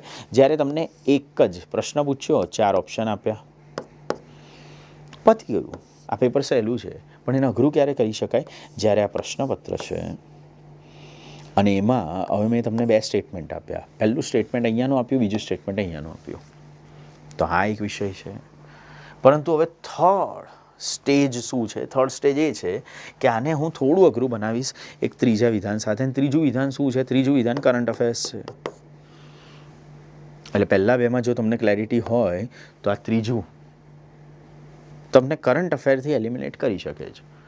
જો તમે માત્ર પુસ્તક વાંચી છે અને તમે એનો હાર્દ નથી સમજ્યા કે આ પુસ્તકને કહેવાય છે ભારતીય બંધારણ, અને ભારતીય બંધારણ વર્તમાન ભારતની શાસન પ્રણાલી છે અને એ શાસન હાલ ચાલી રહ્યું છે. જ્યારે હું આ વિડીયોમાં તમારી સાથે વાતચીત કરી રહ્યો છું આ દરમિયાન પણ શાસન તો ચાલી જ રહ્યું છે ને. તો બેઝિકલી આટલું કર્યા પછી બી જો એને સંતોષ નહીં મળે, એને જોવું જ છે કે ના મને ક્વોલિટીવાળો વિદ્યાર્થી જોઈએ છે, મને એવા વિદ્યાર્થી જોઈએ છે કે જે આ પરીક્ષા પાસ જ કરી શકે, તો હવે એ ચોથા લેયરમાં ટ્રિકી સ્ટેટમેન્ટનો ઉપયોગ કરશે. એટલે હવે શું કરશે કે આ અનુચ્છેદમાંથી ફોર એન એક્ઝામ્પલ મેં રાષ્ટ્રપતિનો અનુચ્છેદ કીધો, મેં રાજ્યપાલનો અનુચ્છેદ કીધો કે રાષ્ટ્રપતિ વટહુકમ બહાર પાડી શકે છે. વટહુકમ જેને ના ખબર હોય, ઓર્ડિનન્સ મેકિંગ પાવર છે, કામચલાઉ કાયદો છે. પણ એ અનુચ્છેદ છે અનુચ્છેદ 123 રાષ્ટ્રપતિનો, અનુચ્છેદ 213 રાજ્યપાલનો. એને ઉલટા કરી નાખ્યા. નહીં તો એને આ 123ની જગ્યાએ 122 લખ્યું. હવે જેને મોટું મોટું યાદ છે, એકદમ પરફેક્ટ નથી યાદ, તો એ આ ટ્રિકી સ્ટેટમેન્ટમાં ફસાશે. એને માત્ર નાના મોટી વસ્તુઓ ચેન્જ કરીને ટ્રિક કરી છે. તો સર આ કેવી રીતે સોલ્વ થશે? આ સોલ્વ થશે લિબર્ટીના જ્યારે બી તમે જેટલા પણ ટેસ્ટ આપણે બનાવ્યા છે, આ તમામે તમામ ટેસ્ટ જોશો તો એ મિશ્રણ છે. એ મિશ્રણ છે એમાં ટ્રિકી સ્ટેટમેન્ટ પણ છે, અમુક ફેક્ટ બેઝ પણ છે. તો કયા પ્રશ્નો તમે પિક કરો છો, કયા પ્રશ્નો તમે ખોટા પાડો છો, કયા પ્રશ્નોની અંદર તમે નિષ્ફળ જાઓ છો, આ તમામ વસ્તુ આપણે જોવી પડશે. આપણે જોવું પડશે કે પ્રશ્નોના ડીએનએ શું છે. એટલે બેઝિકલી પોલિટીના પ્રશ્નો એક્ઝામમાં બને છે કેવી રીતે. હવે ટૉપિક એક જ છે અને એ ટૉપિકને એ લોકો પ્રિલિમ, મેઇન્સ અને ઇન્ટરવ્યૂ ત્રણેય દિશામાં ઉપયોગ લેવો હોય તો કરી શકે. ફોર એન એક્ઝામ્પલ, આજનો ટૉપિક આપણે લઈએ રાજ્યપાલ. તો રાજ્યપાલ એક ટૉપિક છે, પરંતુ રાજ્યપાલ માટે શું શું પૂછાઈ શકે પ્રિલિમમાં? જોગવાઈ પૂછાઈ શકે 153થી 162. સર એનાથી વધારે શું પૂછાઈ શકે? રાજ્યપાલનો પ્રશ્ન ટ્રિગર થયો હોય કારણ કે વર્તમાનમાં કોઈ ઘટના થઈ હોય, એટલે આ પૂછાવાને અને ધક્કો મારવા માટેનું કારણ બન્યું હશે કોઈ બિલ્સ, કોઈ નિમણૂક, જેમ કે આંધ્રપ્રદેશના રાજ્યપાલ, કર્ણાટકના રાજ્યપાલ, અને એ બંને જો કેન્દ્રલક્ષી કામ કરશે અને ત્યાંની સ્થાનિક પાર્ટીને, ત્યાંની જે રિજનલ પાર્ટીઝ છે એને સત્તામાં શાસન નહીં કરવા દેતો, તો આ છે. તમારે આ તમામ વસ્તુ જોયા પછી મેઇન્સ લક્ષી શું જોવાનું છે? મેઇન્સ લક્ષી જોવાનું છે કે સંઘવાદ શું આ કરી શકે? સંઘવાદ આ તમામ વસ્તુ કરી શકે તો ડન, આ પ્રશ્ન બની ગયો. અને એ વિધાન આધારિત ભલે પ્રિલિમમાં બનાવે આ બધાને સાથે સાથે, પરંતુ તમને હવે મેઇન્સ લક્ષી પણ વસ્તુ ખબર છે. બેઝિકલી આપણે જોવાનું છે કે કોઈ પણ વિષય એક માત્ર વ્યાખ્યા તરીકે નહીં વાંચવાનો, એને તમારે તમારી આજુબાજુ ચાલતા શાસનના પ્રશ્ન તરીકે જોવાનો છે. એ તમે જોશો એટલે બહુ ઇઝીલી તમને આ વિષયની માહિતી મળતી જશે. આ વિષયમાં સર છે શું? ઉદાહરણ મૂળભૂત અધિકાર છે તો આર્ટિકલના નંબર પર અટકી ના જાઓ, તમે ઇશ્યુ બેઝડ અન્ડરસ્ટેન્ડિંગ બનાવો. એટલે શું? વિવાદિત મુદ્દો શું છે? વિવાદિત મુદ્દો છે અનુચ્છેદ 14, વિવાદિત મુદ્દો છે અનુચ્છેદ 19, વિવાદિત મુદ્દો છે 21. અગર જો આવું હોય તો હવે આપણે જોવાનું છે કે પ્રિલિમ્સ એક્સેપ્શન પૂછે છે, પરંતુ મેઇન્સ એ રાઇટ્સ અને ગવર્નન્સ વચ્ચેના બેલેન્સને પૂછે છે. એટલે મેઇન્સ જ્યારે બી પૂછશે ને ત્યારે અધિકારો અને એની સાથે સાથે શાસન કેવી રીતે સાઈડ બાય સાઈડ ચાલે છે, શાસને એ અધિકારોનો શું ઉપયોગ કર્યો છે, ચુકાદાથી શું થાય છે. જેમ કે અનુચ્છેદ 14 સમાનતાનો અધિકાર છે, પરંતુ એ સમાનતાના અધિકારમાં તમને આપવામાં શું આપ્યું છે કે મનસ્વી રાજ્ય કાર્યવાહી, વર્ગીકરણ અને અનામત. એટલે ગેમ સમજો, એક બાજુ એ સમાનતામાં શું કહે છે, એક બાજુ તમને સમાનતામાં કહે કે તમે બધા સમાન છો. અને સરકાર એવું કોઈ પણ પગલું નહીં ભરી શકે કે જેનાથી સરકાર તમારી સાથે ભેદભાવ કરતો હોય. એ અનુચ્છેદ 4 છે. પરંતુ આગળ જઈને એ જ સમાનતાના અધિકારોમાં એવું કહે છે કે જો સરકાર ઈચ્છે તો સરકાર અનામત આપી શકશે, સરકાર ઈચ્છે તો સરકાર મહિલાઓ માટે અલગથી કાયદા ઘડી શકશે. એટલે હંમેશા હું કહું છું કે સરકારી નીતિમાં મેં એવું જોયું છે કે વિધવા સહાય યોજના છે. સરકારી નીતિમાં આપણે એવું નથી જોતા કે વિધુર સહાય યોજના છે, એક મેલ ને કોઈ પણ સહાયમાં નથી સરકાર ભાગમાં લેતી. શું છે? આ સમાનતા હતી તો જેટલું ફિમેલને આપો એટલું મેલને આપવાનું જ ને. પરંતુ ના, એ જોવા માગે છે કે ઐતિહાસિક પૃષ્ઠભૂમિ મહિલાઓની શું હતી, શોષણ કોનું સૌથી વધારે થયું હતું. તો આને શું કહેવાય? આને કહેવાય હકારાત્મક ભેદભાવ.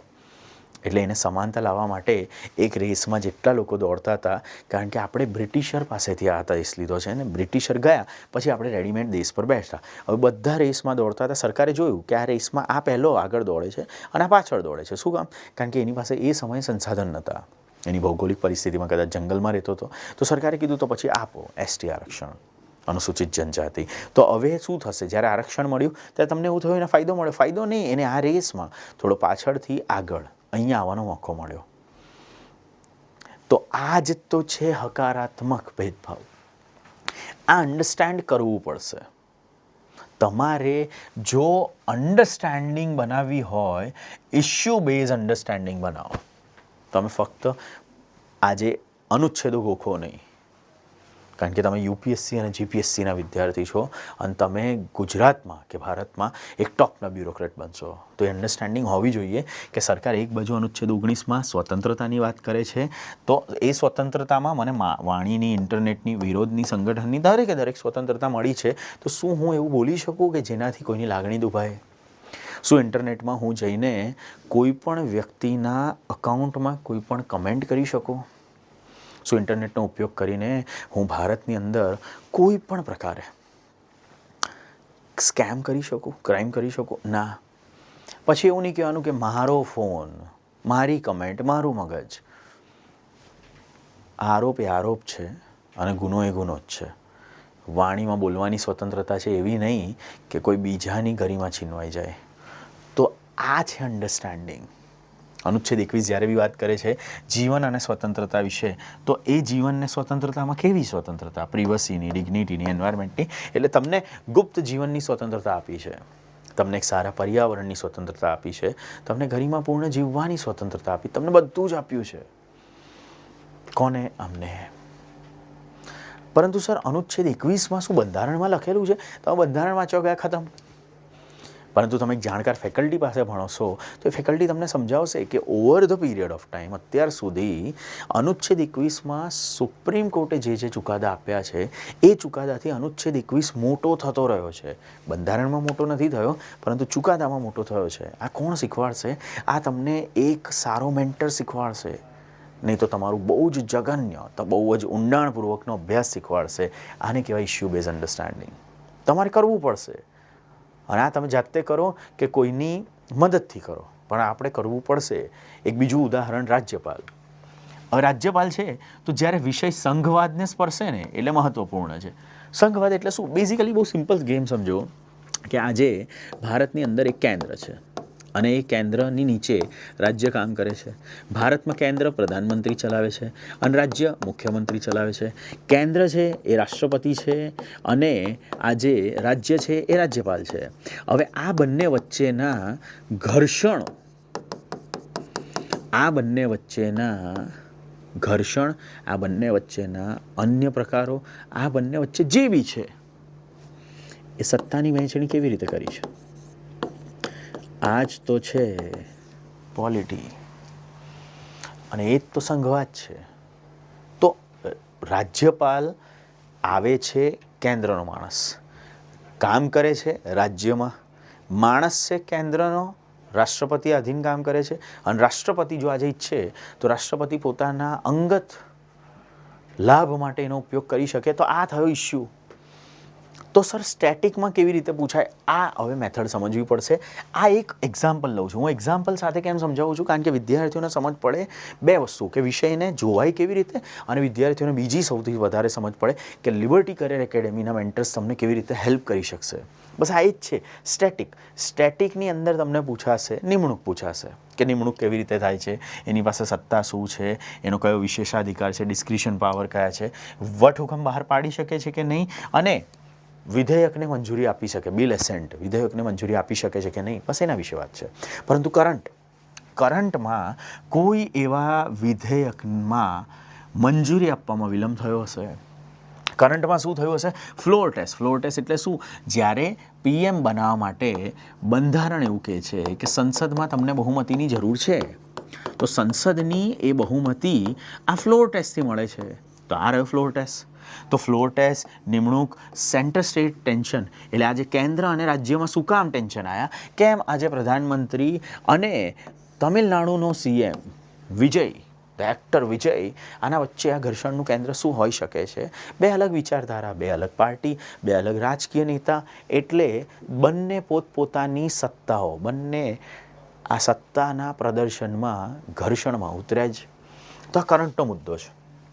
પ્રિલિમમાં સર શું પૂછાય? પ્રિલિમમાં સ્ટેટમેન્ટ બેઝ ફેક્ચ્યુઅલ લોજિક પૂછાય બોસ. પણ સર મેઇન્સમાં શું પૂછાશે? મેઇન્સમાં પૂછાશે ફેડરલ મોરાલિટી. એટલે સંઘવાદમાં એક નૈતિકતા તો હોવી જોઈએ ને. અને ત્યારે વચ્ચે એન્ટર થાય સુપ્રીમ કોર્ટ, અને સુપ્રીમ કોર્ટે એવું કીધું હતું કે ભલે તમે આ રાષ્ટ્રના પ્રધાનમંત્રી રહ્યા, ભલે તમે આ રાષ્ટ્રના રાષ્ટ્રપતિ રહ્યા, પરંતુ એ જનતાનો મેન્ડેટ છે. જનતાનો મેન્ડેટ એટલે તમિલનાડુની જનતાએ જો વિજયને ચૂંટ્યો છે, એને આજે મતદાન આપ્યું છે, તો તમારે કરાવડાવવું પડશે. શું કામ? કારણ કે ભારતનો કોઈ પણ વ્યક્તિ લોકશાહીની ઉપર જઈને ચલાવ્યા દેશ એ નહીં ચાલે. આ દેશ તાનાશાહ છે જ નહીં. તો આ શું થયું? આ નૈતિકતા થઈ. આ નૈતિકતા મારે સમજવી પડશે કે હા, સંઘવાદમાં લોકોએ જો એને છૂટ્યો છે તો એ કામ કરશે જ કરશે. આજે મેઇન્સલક્ષી તમારે આ એ વિચારધારામાં સમજવું પડશે કે કેવી રીતે કન્વેન્શન થાય છે, કેવી રીતે કોન્સ્ટિટ્યુશનલ લિમિટેશન થાય છે, એટલે કેવી રીતે રાષ્ટ્રપતિને અટકાવવામાં આવે છે, કેવી રીતે આ સત્તાઓ રૂપાંતરિત થાય છે. જો આ સમજી ગયા તો હવે PYQ ઉઠાવો. પ્રીવિયસ યર ક્વેશ્ચન જે પ્રિલિમના હોય, મેઇન્સના હોય, આ બધા જ તમારે જોવું પડશે. તમારું આજે સૌથી મોટી ભૂલ હશે કે તમે પ્રેક્ટિસ કરો છો. આ પ્રેક્ટિસ નથી, આ ઇન્ટેલિજન્સ ગેધરિંગ છે. આ પ્રેક્ટિસ નથી. તમારે સમજવાનું છે કે કેવી રીતે એક પરીક્ષક આ બધું પૂછી રહ્યો છે અને શું કામ પૂછી રહ્યો છે. તો એનું આ એક સ્કેનર મૂક્યું છે મેં. અને સ્કેનર શું દેખાડે છે? સૌથી પહેલાં તો મુદ્દા દેખાડે છે કે મૂળભૂત અધિકાર શું છે, સંસદ શું છે, ન્યાયતંત્ર, સંઘવાદ, બંધારણીય સંસ્થા, સ્થાનિક શાસન અનુસૂચિ અને રાજ્યનીતિના માર્ગદર્શક સિદ્ધાંતો. પરંતુ દરેક જગ્યાએ પ્રિલિમ અને મેઇન્સમાં એના મૂલ્ય અલગ છે. જેમ કે પ્રિલિમ્સમાં અહીંયા લખ્યું છે કે સંસદ વિધાનમંડળ બહુ જ વધારે પૂછાય છે, ખૂબ ઊંચું એનું મૂલ્ય છે. પરંતુ મેઇન્સમાં ઊંચું છે, ખૂબ ઊંચું એટલે બહુ જ વધારે નથી પૂછાતું. પરંતુ મેઇન્સની અંદર જે મને સૌથી વધારે પૂછાય છે, જેમ કે સંઘવાદ, આપણી વાત થઈ આ ઘર્ષણની, કેન્દ્ર અને રાજ્યના સંબંધોની, રાજમન્નાર કમિટીની વાત થઈ, સરકારી આયોગની વાત થશે, પુંજી કમિશનની વાત થશે. તો આ શું છે? આ સંઘવાદ છે. પ્રિલિમમાં કેટલું પૂછાઈ શકે છે? પ્રિલિમમાં ઓછું પૂછાશે, મેઇન્સમાં વધારે પૂછાય છે. સ્થાનિક શાસનની વાત કરો તો પ્રિલિમમાં મધ્યમ પૂછાય છે, પરંતુ મેઇન્સમાં સૌથી વધારે પૂછાય છે. પરંતુ સર અનુસૂચિ અને રાજ્યનીતિના માર્ગદર્શક શું છે? આ મધ્યમ છે. જ્યારે આજે અહીંયા અનુસૂચિ અને સુધારા બંનેમાં મીડિયમ લેવલના છે, તો આપણે તૈયારીમાં શું કરવાનું છે? તૈયારના ઊંડાણમાં ખાલી એનું રિવિઝન ટેબલ તૈયાર કરી નાખો અને વાંચ કરો.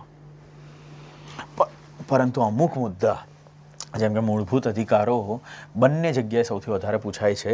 તો હવે એના ઊંડાણમાં જવા માટે હું એક અન્ય વિદ્યાર્થીથી આગળ જવા માટે હું શું કરું સર? અન્ય વિદ્યાર્થીથી આગળ જવા માટે આર્ટિકલ્સ તો તમને ખબર જ હોય છે. કરંટનો કયો મુદ્દો છે જેનાથી આર્ટિકલ લાગે વળગે છે, અને એવા ભૂતકાળના કયા કેસીસ છે જેના ઉપર મૂળભૂત અધિકારોએ તમને મદદ કરી. આ તમામ વસ્તુની ચર્ચા કરવી પડશે. તમારે આજે સમજવું પડશે કે ફોર એન એક્ઝામ્પલ હું ન્યાયતંત્ર પૂછું તો પ્રિલિમમાં એનું મૂલ્ય છે સારું એવું ઊંચું, હાઈ વેટેજ છે, બટ મેઇન્સમાં વેરી હાઈ વેટેજ ન્યાયતંત્રનું. તો સર મેઇન્સ માટે હું ન્યાયતંત્રને કેવી રીતે તૈયાર કરું? ન્યાયતંત્રનું માળખું સમજો, ન્યાયતંત્રમાં કેવી રીતે આ રિવ્યૂ થાય છે એ સમજો. એટલે આજે સમીક્ષા કેવી રીતે થાય છે, અને એ ન્યાયતંત્રની અંદર કેસીસ ભૂતકાળના જો જોરદાર કોઈ ચુકાદા હોય તો ચુકાદા ઉપર વાત કરવાની છે. આપણે હાઈ ROI વિષય પહેલાં જોઈશું. એટલે વિષય પોલિટી છે, અને એમાં સર પ્રાથમિકતા કઈ રહેશે? પ્રાથમિકતા એ રહેશે કે વધારે પ્રશ્નો પ્લસ સંકલ્પના ઊંડાણ પૂરેપૂરું તમે માસ્ટર કરી ચૂક્યા છો. પરંતુ મધ્યમ લેવલના પ્રશ્નો છે, જે મધ્યમ પ્રશ્નો છે પણ મેઇન્સમાં ઉપયોગ છે, એનું આપણે રિવિઝન કરી નાખશું. ઓછા ફેક્ટ્સ માઇક્રો નોટ્સથી રિવિઝન કરી નાખશું. અને જે આ 3 નથી, જે PYQમાં પૂછાયા નથી, જે છેલ્લા 20 વર્ષમાં ક્યારે પણ પરીક્ષા અડ્યા નથી, એને આપણે સાઈડમાં રાખીશું. એવું નથી કહેતું કે એને આપણે છોડી દઈશું, પરંતુ એની અગ્રિમતા નથી, પ્રાથમિકતા નથી. કારણ કે એક્ઝામ પાસ થાય છે, સ્ટ્રેટેજી છે ROI, રિટર્ન ઓન ઇન્વેસ્ટમેન્ટ. તમે કેટલું સમય આપશો અને તમને એના બદલામાં શું મળશે? તમે જ્યારે પણ લેક્ચરમાં જઈએ છીએ ત્યારે આવા ટ્રિગર પોઈન્ટ્સ કહીએ છીએ. ટ્રિગર પોઈન્ટ્સમાં એમને કહીએ છીએ કે આ એનું મૂલ્ય વધારે છે, આનું મૂલ્ય વધારે છે, આનું મૂલ્ય વધારે છે. પરંતુ જ્યારે વિદ્યાર્થીઓ એવું કહે કે સર અનુસૂચિમાં ખબર નહીં પડી, તો અમે એમને સમજાવીએ છીએ. પરંતુ એની સાથે સાથે હું એ પણ સમજાવું છું કે અનુસૂચિમાં હવે ખબર પડી, એ કહેશે હા. મેં કીધું બસ, તો ટોપિક એ બહુ ઇમ્પોર્ટન્ટ છે નહીં, કારણ કે અત્યાર સુધી પ્રિલિમ્સ હોય કે મેઇન્સ બહુ ઓછો પૂછાયો છે. તો આ આપણે સમજવું પડશે. સર PYQ સમજવા માટે હું 5 કયા મુખ્ય સ્ટેપ રાખું? 5 સ્ટેપ તમારે આ હોવા જોઈએ. 1, 2, 3, 4, 5. કદાચ કાલે ઉઠીને આપણે જોડાઈ છે તો હું છું જ તમારા ગાઈડન્સ માટે, પરંતુ તમે સ્વયં કરવા માગતા હોય તો આ 5 સ્ટેપ અવશ્ય નોંધજો. તમારે વધુ નોટ્સ વાંચતા પહેલાં, તમારે બધું જ વાંચતા પહેલાં ટોપિક વાઇઝ PYQ ઉકેલો. એટલે લોકોને જ્યારે મેં PYQ કીધું એટલે એને શું કર્યું? PYQની બુક લીધી, વાંચો અને સટાસટ સોલ્વ કરવા. અરે પણ જ્ઞાન ક્યાંથી લાવશો વાલા? જ્ઞાન તો હોવું જોઈએ ને. તો જ્ઞાન માટે શું કરવાનું છે? મેં લખ્યું છે વધુ નોટ્સ વાંચતા પહેલાં. તમે કોઈ પણ એક બુક પકડો, તમે ફેકલ્ટીના નોટ્સ છે એ પકડો, આ બંને તમને આવડ્યા તો હવે તમે આગળ જાઓ. આ સ્ટેપ તમારો થઈ ગયો. હવે તમે સીધા પીવાયક્યુ પકડો. પીવાયક્યુ સોલ્વ થયા પછી શું કરીએ? પછી એ પ્રશ્ન ફેક્ચ્યુઅલ છે, કન્સેપ્ચ્યુઅલ છે, કરંટ લિંક છે કે ટ્રેપ બેઝ છે એ માર્ક કરો. એટલે ફોર એન એક્ઝામ્પલ તમારી પાસે આ પુસ્તક છે અને પુસ્તકની અંદર પીવાયક્યુ છે 1, 2, 3, 4, 5. હવે તમને એવું લાગે છે કે આ પ્રશ્ન વાંચ્યો, ઓકે ઇઝી ક્વેશ્ચન છે. આ પ્રશ્ન વાંચ્યો, આ ક્વેશ્ચન ઇઝી છે, પરંતુ આમાં અગત્યનો ફેક્ટ છે, તો ફેક્ટ લખો કે ફેક્ટ બેઝ છે. તમને એવું લાગ્યું કે આ પ્રશ્ન થોડો લાંબો છે, પરંતુ જો તમારા કન્સેપ્ટ ક્લિયર હોય રાજ્યપાલના, રાષ્ટ્રપતિના, સત્તાની વહેંચણીના, પ્રધાનમંત્રીના, તો કન્સેપ્ટ બેઝ છે તો સી લખો, કોડિંગ કરો એનું સી. સર હવે ડીવાળા કયા છે? ડીવાળા એ છે કે આજે આ કરંટ લિંક્ડ જો હોય તો એનામાં સીએ લખો. એટલે ફેક્ટ્સ બેઝ છે, કન્સેપ્ચ્યુઅલ બેઝ છે, કરંટ અફેર બેઝ છે, અને એની સાથે સાથે જો ટ્રેપ હોય તો એકદમ ડેન્જરસ લખો ટી. શું કામ ડેન્જરસ? કારણ કે અહીંયા ટ્રેપમાં તમે ફસાવ ના. એટલે આગળ જઈને આપણે આ પીવાયક્યુની બુકનું શું કરીશું? પીવાયક્યુની બુકનું રિવિઝન કરીશું. અને એ રિવિઝન સર ચાલુ ક્યાંથી કરીશું? એ રિવિઝન સૌથી પહેલાં ચાલુ કરીશું ટ્રેપથી. એના પછી કયો ચાલુ કરીશું? એના પછી વાંચીશું ફેક્ટ. એના પછી શું? એના પછી ઇગ્નોર કરીશું કરંટ અફેરને, પરંતુ એના પછી ભારાંક આપીશું કન્સેપ્ટ્સને. તો બેઝિકલી આવી રીતે આપણે સ્ટેપ બાય સ્ટેપ આગળ જઈશું. બહુ સિમ્પલ ગણિત છે. તમારે સોર્સ એરિયા અને બંધારણીય લોજિક રિવર્સ એન્જિનિયરિંગ કરવાનું છે કે આ થયું તો આ કેમ થયું, પરંતુ આ ના થયું તો આ કેમ, આની સત્તા નથી આપેલી એમને. આવું તમારે જાતને પૂછવું પડશે. જ્યારે પૂછશો એટલે તમને સમજ પડી હશે. ચોથો સ્ટેપ બહુ ઇઝીલી છે કે માઇક્રો નોટ બનાવો. જ્યારે માઇક્રો નોટ રેડી છે તો તમે ઇઝીલી સોલ્વ કરશો. ફિફ્થ સ્ટેપ, 7 દિવસ પછી સોલ્યુશન જોયા વગર ફરીથી અટેમ્પ્ટ કરો. ભલે તમે માર્કિંગ રાખ્યા છે, પણ માર્કિંગ એના છે કે ફેક્ટ છે, કન્સેપ્ટ છે, કરંટ અફેર છે, પરંતુ આ જ પ્રશ્નોને જવાબ ટીક કર્યા વગર જો તમે કર્યા છે તો આજે પાછા સોલ્વ કરો. અને હવે શું તમારું લોજિક સારું ડેવલપ થયું? થઈ જ જશે. જો ઉપરના તમામ સ્ટેપ ફોલો કર્યા હશે ને તો ઇઝીલી થઈ જશે. સર તૈયારીની સિસ્ટમ કેવી હોવી જોઈએ? તૈયારી મોટિવેશન કરતાં વધુ શક્તિશાળી છે. એટલે આજે જો તમારી પાસે એક સિસ્ટમ છે તો એ તમારા નાના મોટા પ્રોત્સાહનથી બહુ જ વ્યવસ્થિત છે. ડિસિપ્લિન. દરેક વિષય એક જ પાઇપલાઇનમાંથી પસાર થવો જોઈએ. અને એ પાઇપલાઇન કઈ છે? એ પાઇપલાઇન છે આ, જેને હું હર્ષ ગઢવીનું પિરામિડ કહું છું. હું આ વિષય સાથે આટલા વર્ષોથી સંકળાયેલો છું અને જ્યારે હું વિશ્વસનીયતાથી કહું છું કે મારું નામ તમે સર્ચ મારશો તમને મળશે હાઈએસ્ટ PSIRના સ્કોર મેં કરેલા છે 2 વર્ષ. પરંતુ આજે એ મારી મહાનતા દર્શાવવા માટે નથી, એ મારી ક્ષમતા દર્શાવવા માટે છે કે મેં જે મિસ્ટેક કરી એ હવે આવનાર વિદ્યાર્થી ના કરે. તો આપણે એ તૈયારી કરીએ છીએ કેવી રીતે? સર લિબર્ટીમાં એ તૈયારી આપણે કરીએ છીએ NCERTથી. તો NCERTનો આધાર આપણે રાખીશું. શું કામ? કારણ કે આ લોકશાહીની ભાષા છે. NCERT લખાઈ છે કોના માટે? વિદ્યાર્થીઓ માટે, સ્ટુડન્ટ્સ માટે લખાઈ છે, જે સ્કૂલ ગોઈંગ સ્ટુડન્ટ્સ છે. તો NCERT સૌથી મહત્ત્વનું છે. અને દરેક UPSCનો ટોપર, GPSCનો ટોપર જે સિલેક્ટ થયેલો છે એ NCERTનું મહત્ત્વ સમજે જ છે. કારણ કે શાળા માટે જે પુસ્તકો લખાયા હોય ને એ શાળાના પુસ્તકો તમને એક વિચારધારા આપી શકે છે. અને આ વિચારધારા ઉપર જ આખો દેશ ચાલતો હોય. હવે સર આ થઈ ગયું. એના પછી શું? એના પછી સ્ટાન્ડર્ડ સોર્સ પર જવું પડશે. જેમ કે સામાન્ય રીતે લોકો એક સ્ટાન્ડર્ડ બુક માને છે લક્ષ્મીકાંત વાંચી શકાય. સ્ટાન્ડર્ડ બુક લિબર્ટીના પુસ્તક સારા છે, લિબર્ટીના પુસ્તક પહેલાં વાંચી શકાય. તો આપણે NCERTને બેઝ બનાવીશું. NCERT પછી આપણે લિબર્ટીના પુસ્તક પર જઈશું. લિબર્ટીના પુસ્તક શું કરશે? તમને આ સંકલ્પના અને જોગવાઈઓ આપશે કે NCERTએ તમને ડેટા આપ્યો, હવે એ ડેટાની ઉપયોગિતા શું છે.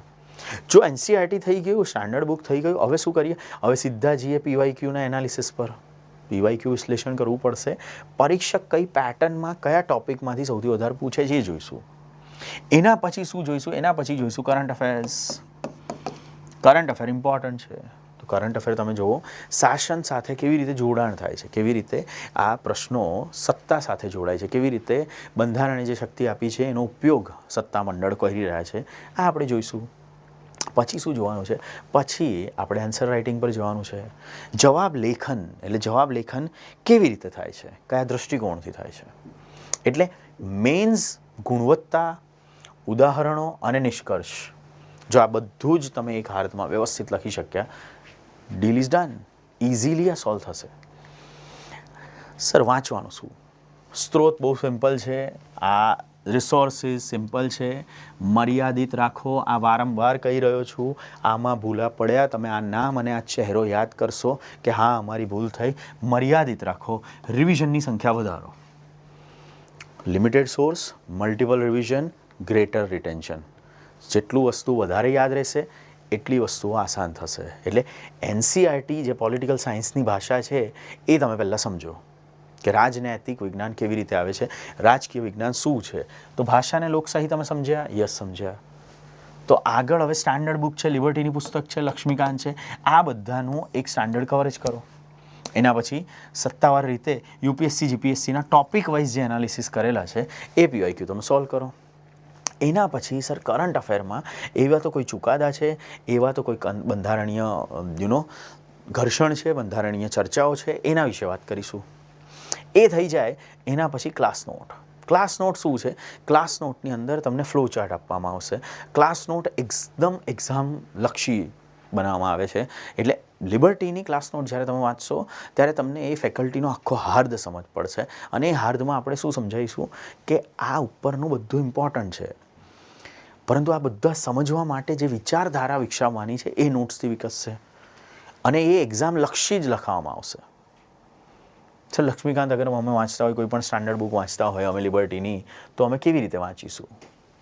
તમે એ સ્ટાન્ડર્ડ બુકમાં બેઝિકલી પહેલાં ચેપ્ટરના લોજિક તમે સમજશો કે આ ચેપ્ટર અહીંયા કેમ છે, અહીંયા કેમ દર્શાવવામાં આવ્યું છે, અહીંયા આની અંદર માત્ર ને માત્ર ફેક્ટ્સ જ નથી યાદ રાખવાના.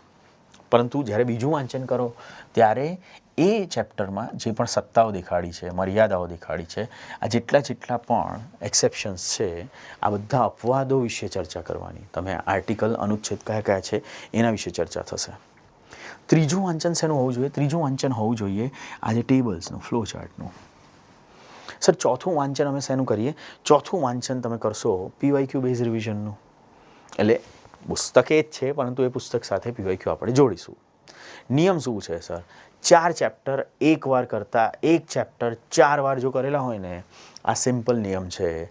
4 જગ્યાએથી 4 વસ્તુ વાંચશો એના કરતાં એક જગ્યાએની વસ્તુ 4 વખત વાંચશો તો તમને વધારે આસાન થશે. નોટ્સ કેવી રીતે બનાવી સર? જો અમે નોટ્સ બનાવીએ તો નોટ્સ માટે શું છે, દરેક મોટા વિષય માટે 1 પેજ મેપ હોવો જોઈએ.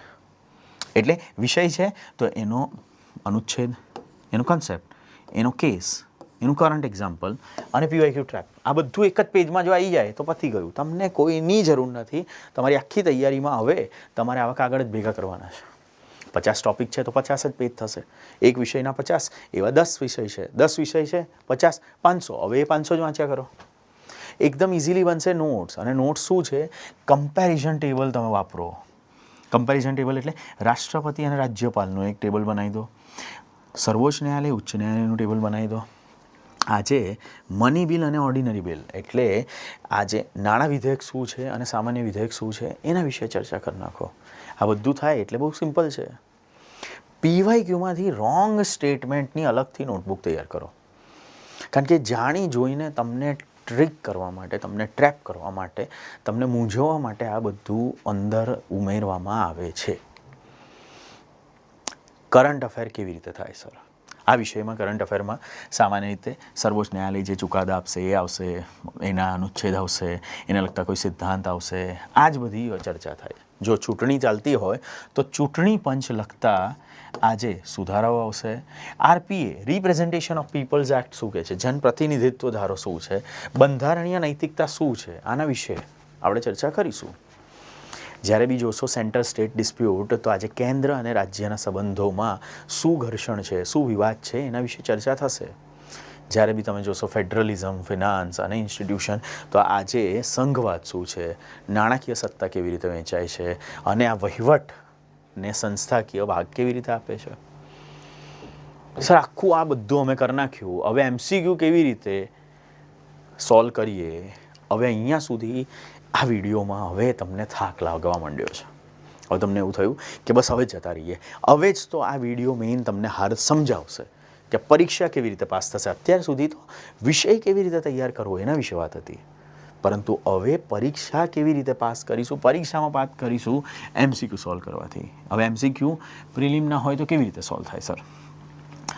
2 વખત વાંચજો MCQ, અને એમાં મેઇન વાંચજો કે સાચા પૂછ્યા છે કે ખોટા પૂછ્યા છે, કરેક્ટ ઇનકરેક્ટ કયા છે એ જોજો. માત્ર ઓનલી અને નોટ એટલે આ અમુક કીવર્ડ્સ છે જે એકદમ એક્સ્ટ્રીમ સ્ટેટમેન્ટ કહેવાય છે. એક્સ્ટ્રીમ સ્ટેટમેન્ટ એટલે માત્ર રાષ્ટ્રપતિ જ કાયદો બનાવી શકે. કોને કીધું રાજ્યપાલ બી બનાવી શકે? તો આ એક્સ્ટ્રીમ સ્ટેટમેન્ટમાં એ બધા અલગથી એને એલિમિનેટ કરી શકાય કે આ વિધાન ખોટું છે. તમે જ્યારે બી જોશો તો લાંબા સ્ટેટમેન્ટને માઇક્રો સિદ્ધાંતોમાં જ્યારે બી તમે તોડશો એટલે ઇઝીલી તમને ખબર પડશે. તમારે એ જોવાનું છે કે એબ્સોલ્યુટ શબ્દો કયા છે. Always, only, never, all. આ બધા જ આક્રમક અગ્રિમતા દેખાડ છે, એક્સ્ટ્રીમ. શું કામ? હંમેશા ભારતમાં મૂળભૂત અધિકારો આપવામાં આવશે. કોને નક્કી કર્યું? આગળ ભવિષ્યમાં સમાજની પરિસ્થિતિ શું છે કોણે નક્કી કર્યું? ક્યારેય ભારતમાં મૂળભૂત અધિકારો વધશે નહીં એ બી કોને નક્કી કર્યું? આગળ જઈને જરૂર પડી તો, જેમ કે અત્યારે LGBTQIA સમલૈંગિકતાવાળા પોતાના અધિકારો માગે છે. તો આ શું છે? આ એબ્સોલ્યુટ વર્ડ છે. આ બધા ખોટા જ હોય. આ ટ્રીક છે MCQની. જ્યારે બી તમે જોશો તો બંધારણીય હાયરાર્કી વાપરો કે એ સ્તર કયું છે. સૌથી વધારે પાવરફુલ કોણ છે, એનાથી ઓછો પાવરફુલ કોણ છે, એનાથી ઓછો પાવરફુલ. સૌથી વધારે ભારતમાં પાવરફુલ છે બંધારણ. બંધારણ હેઠળ આવશે કાયદો, કાયદાની નીચે એના નિયમો આવશે, અને નિયમો કેવી રીતે શાસનમાં વપરાય છે એ આવશે. બહુ સિમ્પલ ગણિત છે. દરેક આન્સર પછી રોંગ ઓપ્શન રોંગ કેમ છે તે લખો. એટલે જ્યારે પણ તમે PYQ સોલ્વ કરો છો તો આ તમારો પ્રશ્ન છે, અને અહીંયા નીચે ABCDમાં આન્સર છે, અને કોઈ પણ એક, જેમ કે C સાચો જવાબ છે, તો A, B, D ને અહીંયા મૂકવામાં જ કેમ આવ્યા? એવું તો એક્ઝામિનરને શું લાગ્યું કે એનો સંબંધ આની સાથે છે, તો આ રોંગ આના સંદર્ભે રોંગ કેમ છે એ તમારે વિચારવું પડશે. આને કહેવાય રાઇટ ડિરેક્શન ઓફ PYQ. પણ સર મેઇન્સમાં જવાબ લખતી વખતે શું કરવાનું? બહુ જ ઇઝી છે. મેઇન્સ તો બહુ જ ઇઝી છે. જો આવી રીતે તૈયારી કરી હશે, કે આવી રીતે જેવી રીતે અમે લિબર્ટીમાં તમને તૈયારી કરાવીશું એ કરશો, that's it. You don't need to go anywhere else. તમારે સમજવાનું છે કે આ ઇન્ટ્રો. સૌથી પહેલાં આ પ્રશ્ન લખાય કેવી રીતે? હવે બોડીની અંદર જો તમે જોશો ને તો આ વસ્તુ સમજવી પડશે. બોડી એટલે શું? આ મુખ્ય વિષય છે જેના ઉપર તમને પ્રશ્ન પૂછ્યો છે. જેમ કે જવાબ સ્ટ્રક્ચર્ડ હોવા જોઈએ, બંધારણીય હોવા જોઈએ, અને સમતોલ હોવા જોઈએ, બેલેન્સ. એવું નહીં કે તમે કોઈ એકની સાઈડ ખેંચી લીધી. મુદ્દાને બંધારણીય સિદ્ધાંતથી ડિફાઇન કરવાનો કે આ મુદ્દો અહીંયા શું છે અને કોન્સ્ટિટ્યુશનમાં શું લખ્યું છે. એના પછી એ બંધારણમાં જેટલા પણ એના વિશે જોગવાઈઓ આપી છે, સંસ્થાકીય શક્તિઓ આપી છે, એનો સિદ્ધાંત આપ્યો છે, આ બધું હું પહેલી 2 લાઇનમાં લખી શકું.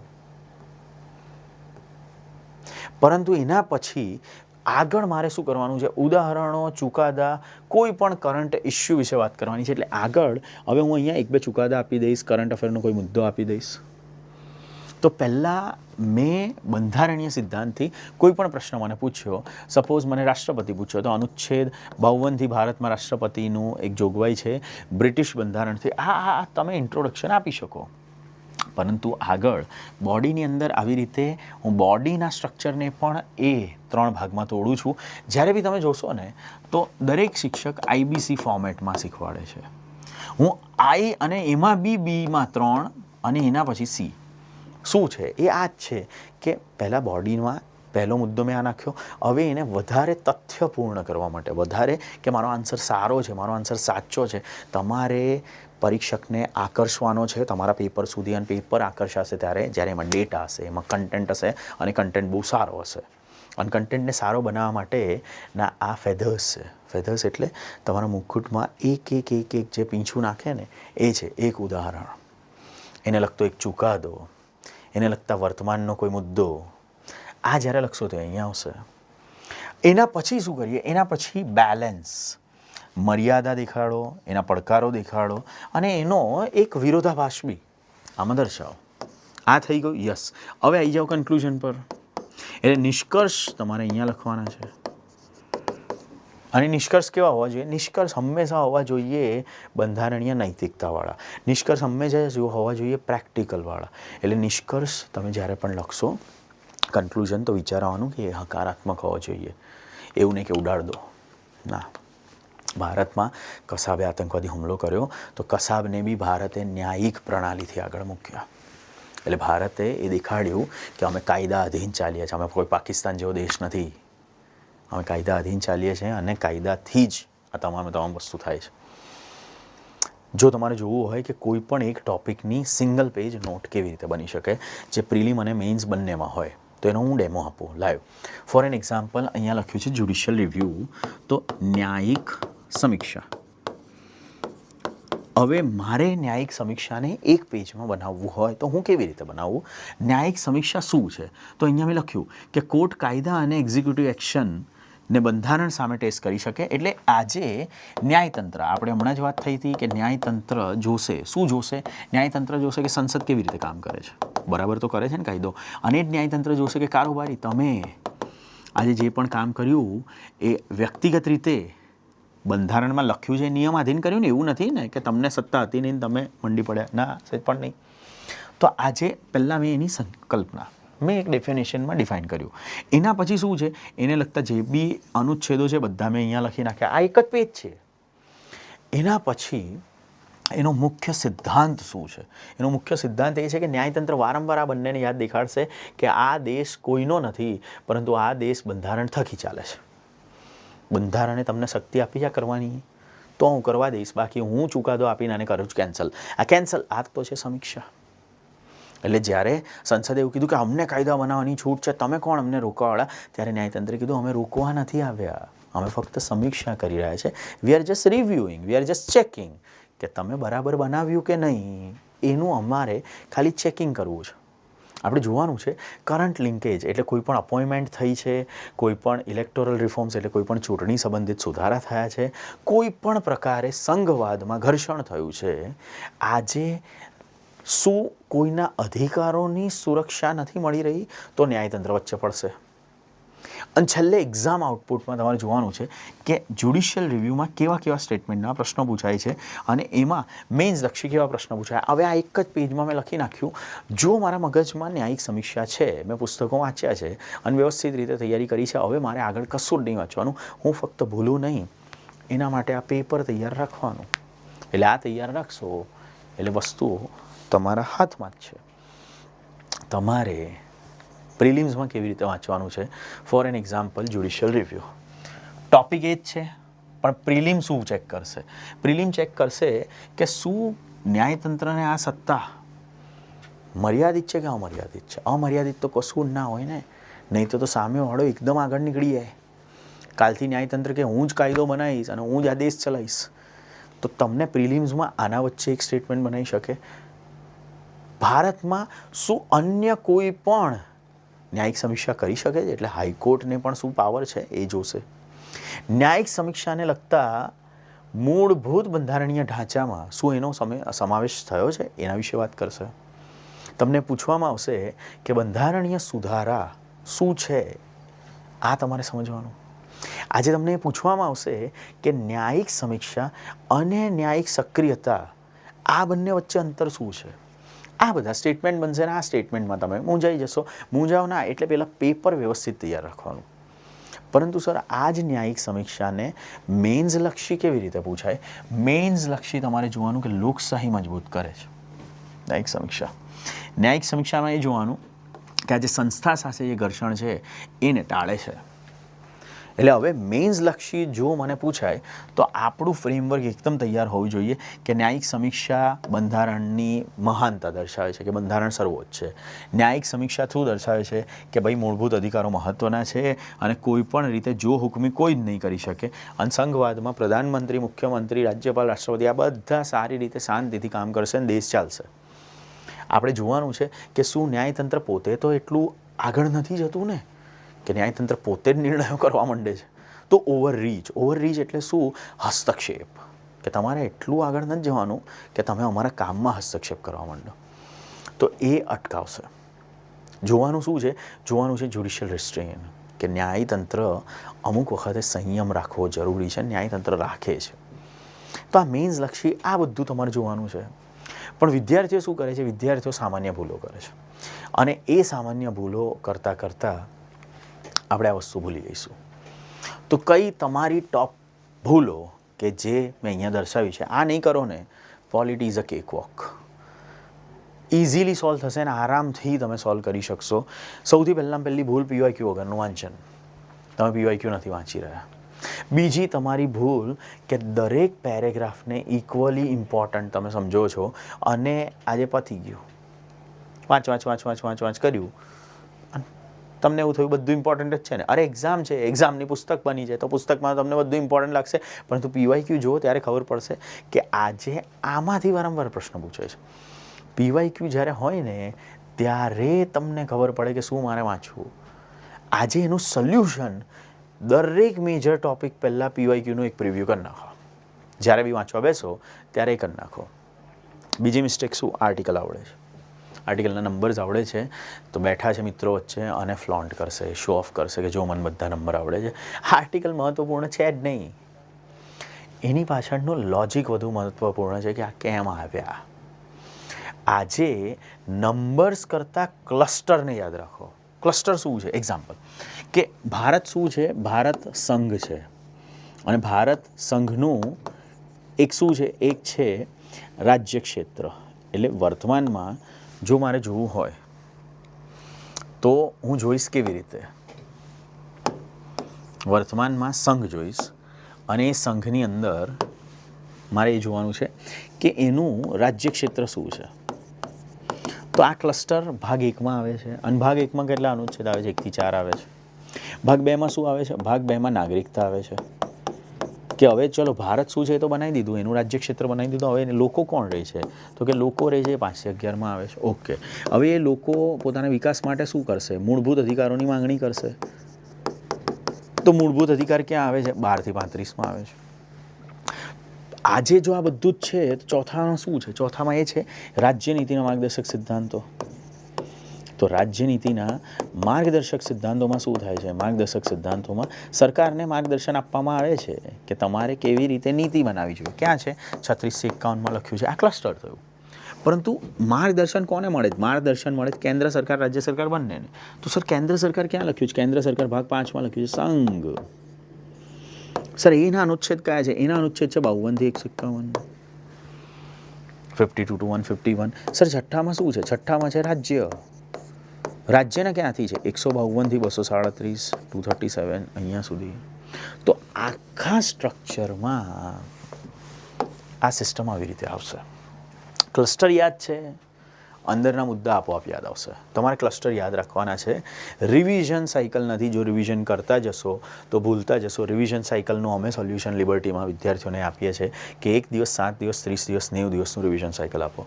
એટલે જ્યારે તમે મને મળશો એટલે હું તમને આવી રીતે એક ચાર્ટ બનાવવાનું કહીશ. અહીંયા આગળ તમારા ટોપિક્સ લખ્યા છે, અહીંયા આગળ આજે 1 દિવસ, અહીંયા આગળ આજે 7 દિવસ, અહીંયા 30 દિવસ, અને અંતે 90 દિવસ. તમારે શું કરવાનું છે? તમારા માટે અહીંયા લખી છે ડેટ. હવે ફોર એન એક્ઝામ્પલ, તમે જુલાઈ મહિનાની 1લી તારીખે વાંચવા બેઠા, તો આ આખું ટેબલ મારું જુલાઈનું છે. હવે હું પહેલા દિવસે વાંચવા બેઠો તો ટોપિક મેં કયો વાંચ્યો? તો તમે એવું કીધું કે મેં બ્રિટિશ એક્ટ વાંચ્યા. મેં કીધું એમાં કયા વાંચ્યા? તો એમાં તમને એવું થયું કે 1857 પહેલાંના મેં કાયદા વાંચ્યા. બધા વાંચી લીધા? તમે કીધું હા સર અમારી તો બહુ ઝડપ છે, અમે બધા જ વાંચી લઈશું. તો અહીંયા આગળ તમારે આ બ્લેન્ક શીટ પર લખવું પડશે. લખ્યું? કાલે આવીને રિવાઇઝ કરો. એટલે બીજે દિવસે જ્યારે આવ્યા તો આ જોવાનું કે અહીંયા ટીકમાર્ક થયેલું છે, નથી થયેલું, તો આ મારે વાંચવાનું હતું, લાવો રિવાઇઝ કરી નાખું. તો તમે અહીંયા રિવાઇઝ કરશો. એના પછી શું? એના પછી આજે આ દિવસ આગળ વધશે 3, 4, 5, 6, 7. 7મા દિવસે તમારે શું વાંચવાનું હતું? 7મા દિવસે તમારે આ વાંચવાનું હતું. તો અહીંયા લખેલું જ છે, અહીંયા આગળ ટીક કરો. આવતા મહિને 1લી તારીખે તમારે શું વાંચવાનું? પાછું આ વાંચવાનું, તો આ વાંચો.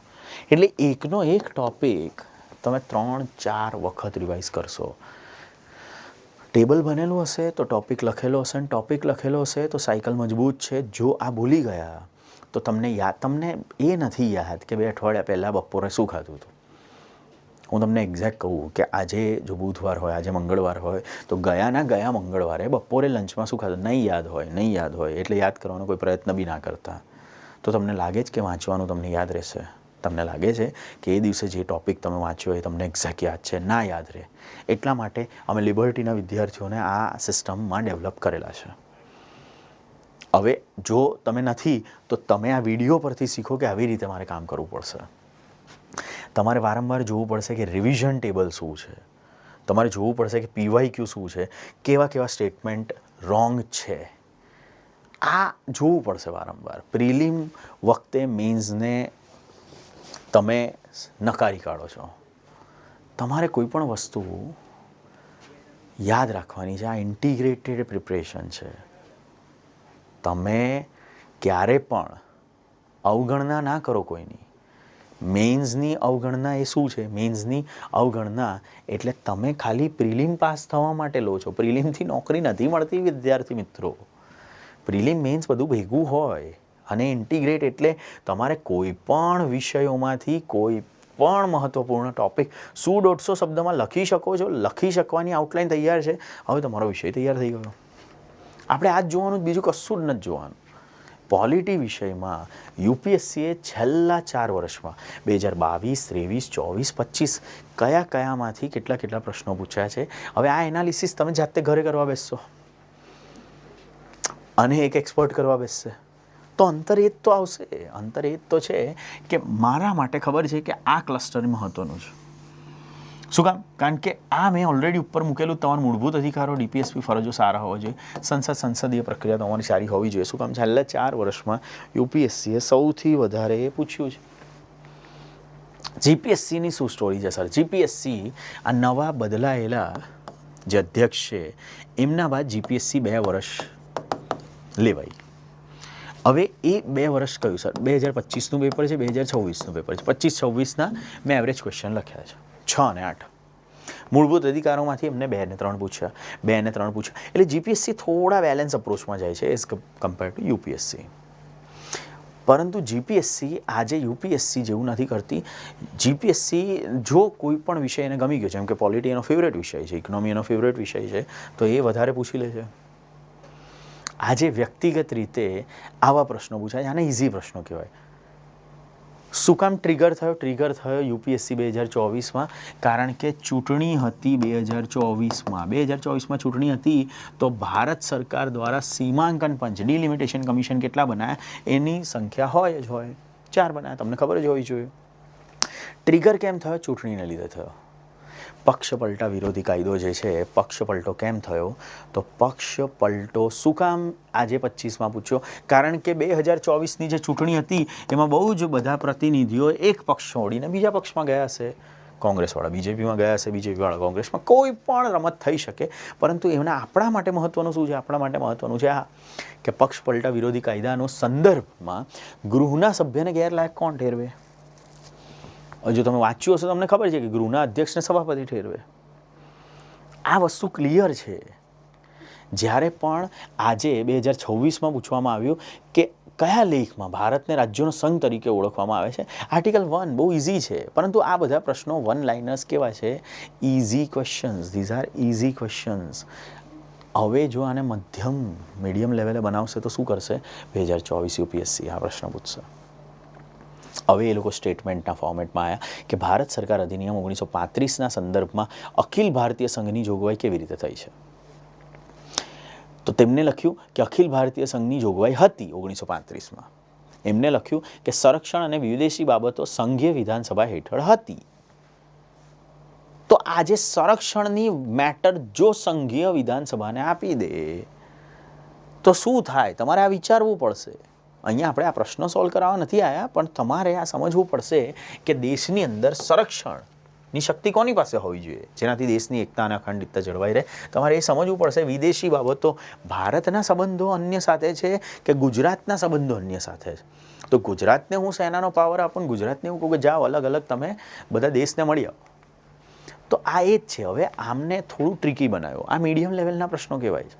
જેમ કે વટ હુકમ બનાવવાની સત્તા મીડિયમ લેવલનો પ્રશ્ન છે 2025 યુપીએસસીનો. આજે જ્યારે બી આ મીડિયમ લેવલનો પૂછશો તો આ બધા મીડિયમ લેવલના પ્રશ્નો છે કે સરળ બહુમતી, સિમ્પલ મેજોરિટી શું છે, નવા રાજ્યોની રચના માટે વપરાય છે, મત વિસ્તારના સીમાંકન માટે વપરાય છે, નાગરિકતાની જોગવાઈ માટે વપરાય છે, 1, 2, 3 તમામ માટે વપરાય, તમને ખબર જ છે. પરંતુ ડિફિકલ્ટ લેવલના ક્વેશ્ચન શું છે સર? આ છે જે તમને એ લોકો ટ્રિકમાં ભેળવશે. એ લોકો કહેશે કે અનુચ્છેદ 9 નાણાં બિલના સંદર્ભમાં ખાસ પ્રક્રિયાનો ઉલ્લેખ છે. એટલે હવે આ ટ્રીપમાં તમે ફસાયા તો ખતમ. શું કામ? કારણ કે અહીંયા લખ્યું છે નાણાં બિલ અને અહીંયા લખ્યું છે કે રાજ્યસભા દ્વારા સૂચવવામાં આવેલા સુધારાઓ લોકસભા દ્વારા સ્વીકાર્ય આવશ્યક. હમણાં જ તમને શીખવાડ્યું એક્સ્ટ્રીમ સ્ટેટમેન્ટ આવશ્યક. તમે કેવી રીતે બળજબરીથી અમને કહી શકો? હા, તો આ થોડા ટ્રેપ બેઝ ટ્રિકી ક્વેશ્ચન છે. જેમ કે માફીની સત્તા. આજે રાજ્યપાલ અને રાષ્ટ્રપતિ જે ગુનેગારોને માફી આપે છે એના વિશે પૂછ્યું કે રાજ્યપાલ મૃત્યુદંડ માફ કરી શકે છે, રાષ્ટ્રપતિ મૃત્યુદંડ માફ કરી શકે, રાજ્યપાલ મૃત્યુદંડ માફ અને બદલી પણ શકે છે. તો હવે તમારે સમજવી પડે કે ભારતની અંદર જો રાજ્યપાલ બદલવાની સત્તા ધરાવે છે ઓકે, પરંતુ માફ સંપૂર્ણપણે માફ થોડી ન કરી શકાય કે તમને ફાંસી આપી હતી પણ મેં કેન્સલ કરી નાખી, એવી રીતે ના હોય. તો આ ડિફિકલ્ટ લેવલના પ્રશ્નો છે. પણ સર યુપીએસસીનો ટ્રેન્ડ શું કહે છે? મોટા ભાગે આ રાજકીય પ્રશ્નો આમાંથી આવ્યા. પોલિટિક્સ જે બાજુ જશે એ જ બાજુ એ આગળ લઈ જશે. સંસદ, બંધારણીય સુધારા, રાષ્ટ્રપતિ, રાજ્યપાલ આ બધા જ એ સમયે ટ્રિગરમાં હતા. જેમ કે આ પ્રશ્ન શું કામ આવ્યો હશે 2024ની અંદર? 2024ની અંદર અહીંયા આપણે પ્રશ્નો કેવી રીતે લખવો એ નથી સમજવાનો, પરંતુ આ પ્રશ્નોમાં પોલિટીની તૈયારી તમે કરી તો એમાં તમને ખબર હોવી જોઈએ કે ભારતને ફેડરેશનને બદલે રાજ્યોનો સંઘ તરીકે વર્ણવવામાં આવ્યો છે. અને આ અભિવ્યક્તિના બંધારણીય મહત્ત્વની ચર્ચા કરો. હવે હમણાં આપણે શીખવાડ્યું કે આઈબીસી ફોર્મેટમાં લખવાનું છે, તો આ છે આઈબીસી ઇન્ટ્રોડક્શન. પરંતુ બોડીમાં બી તમને શીખવાડ્યું ને કે 3 અલગ અલગ સ્ટેજમાં લખજો. તો આ કોણ શીખવાડી શકે? આ એક તબક્કે પુસ્તકો નથી શીખવાડી શકતા. આ તમને એક સારા મેન્ટર શીખવાડી શકે, એક સારા જ્ઞાની વ્યક્તિ શીખવાડી શકે. નહીં તો જો તમારે જાતેથી કરવું હોય તો એના માટે વાંચન બહુ જોઈશે. અને જો વાંચવાનું તમને ગમતું હોય તો તમે કરી શકો છો. પરંતુ સર આ પ્રશ્ન સમજ જ નથી પડતી, સર અમને ખબર જ નથી પડતી કે આ કેવી રીતે આવે છે. તો લિબર્ટી કરિયર એકેડેમીમાં હું હર્ષ ગઢવી તમને આના આસાન શબ્દાવલી કેવી રીતે આ લખાય એની ટેકનિક આ બધા માટે હું હાજર છું. તમે આવી શકો, મદદ માગી શકો. આધુનિક ભારતીય લોકશાહીમાં મૂળભૂત ફરજોના મહત્ત્વની ચર્ચા કરો. તો આધુનિક લોકશાહીમાં કેવી રીતે મૂળભૂત ફરજ મહત્ત્વની છે એના વિશે આપણે ચર્ચા કરવાની છે. તમારે જોવું પડશે વર્તમાનમાં કે પક્ષ પલટા વિરોધી કાયદો એ રાજકીય સ્થિરતાને મજબૂત કેવી રીતે બનાવે છે, પરંતુ કાયદાકીય વિચાર વિમર્શને નબળી બનાવે છે. વિવેચનાત્મક રીતે તપાસ કરો. તો આ કીવર્ડ છે કે જે તમારે લખવાનું છે. આ કીવર્ડ છે ચર્ચા કરો. આ લખવાનું છે. આ કીવર્ડ છે પરીક્ષણ કરો. પ્રોબ્લેમ શું થાય છે? વિદ્યાર્થી બધું સરખું લખે છે. પરીક્ષણ કરો એ ચર્ચા કરોથી અલગ છે. ચર્ચા કરો એ વિવેચનાત્મક મૂલ્યાંકનથી અલગ છે. પોઈન્ટ ઓફ ડિરેક્શન અલગ હોવી જોઈએ. આજે આ ચર્ચા અલગ છે, આ પરીક્ષણ અલગ છે, આ ચર્ચા અલગ છે, આ વિવેચનાત્મક રીતે તપાસ કરો અલગ છે. તમે પ્રશ્નોને સીધા લખશો ને એ પહેલાં જ એંગલ સમજશે કે આ માણસે બરાબર નથી લખ્યું. તો તમારે સમજવું પડશે, કીવર્ડ સમજવો પડશે. જીએસટી અને નીતિ આયોગના યુગમાં ભારતમાં સહકારી સંઘવાદ કેવી રીતે વિકસિત થયો છે. એટલે આજે બેઝિકલી સહકારી સંઘવાદ કોઓપરેટિવ ફેડરલિઝમની વાત કરે છે. કોઓપરેટિવ ફેડરલિઝમ કેમ મહત્ત્વનું છે? એટલા માટે કારણ કે ભારતમાં કેન્દ્ર અને રાજ્યનો આ સ્તર રહે. ઇકોનોમીનો ક્વેશ્ચન છે, પરંતુ પબ્લિક એડમિનિસ્ટ્રેશન શાસન સાથે સંબંધ ધરાવે છે. હવે યુપીએસસી 250 શબ્દોમાં જ્યારે પૂછે છે એટલે યુપીએસસી 15 માર્કના ફેવરેટમાં ગયો. 15 માર્કના ફોર્મેટની અંદર આજે તમે શું કરવા માગો છો? આજે તમે આ કરવા માગો છો કે 15 માર્ક્સમાં સર આ પ્રશ્ન પૂછાય તો એને લખવાનું કેવી રીતે? એવી જ રીતે કે 250 શબ્દોમાં તમે એને સારી રીતે વર્ણવી શકો. ભારતમાં બંધારણીય સંસ્થાઓ એની જવાબદારી સુનિશ્ચિત કરવા માટે બંધારણીય અને વ્યવહારુ પડકારોની ચર્ચા કરો. જો આ પ્રશ્ન તમે આજે આ વિષયની સંપૂર્ણ તૈયારી બાદ બી નથી લખી શકતા ને તો તમને એક મેન્ટરની જરૂર છે, તમને એક દિશાની જરૂર છે, અને એ દિશા અમે આપીશું. આજે આ ભારતીય બંધારણીય સંસ્થાઓ છે એની જવાબદારી શું છે, પણ છતાં જવાબદારી સુનિશ્ચિત કરવા માટે કેવી રીતે બંધારણીય અને વ્યવહારુ પડકારોની ચર્ચા કરવાની છે કે અત્યારે વ્યવહારિક દૃષ્ટિકોણથી પ્રેક્ટિકલ વેમાં એની પાસે કયા કયા પડકારો છે.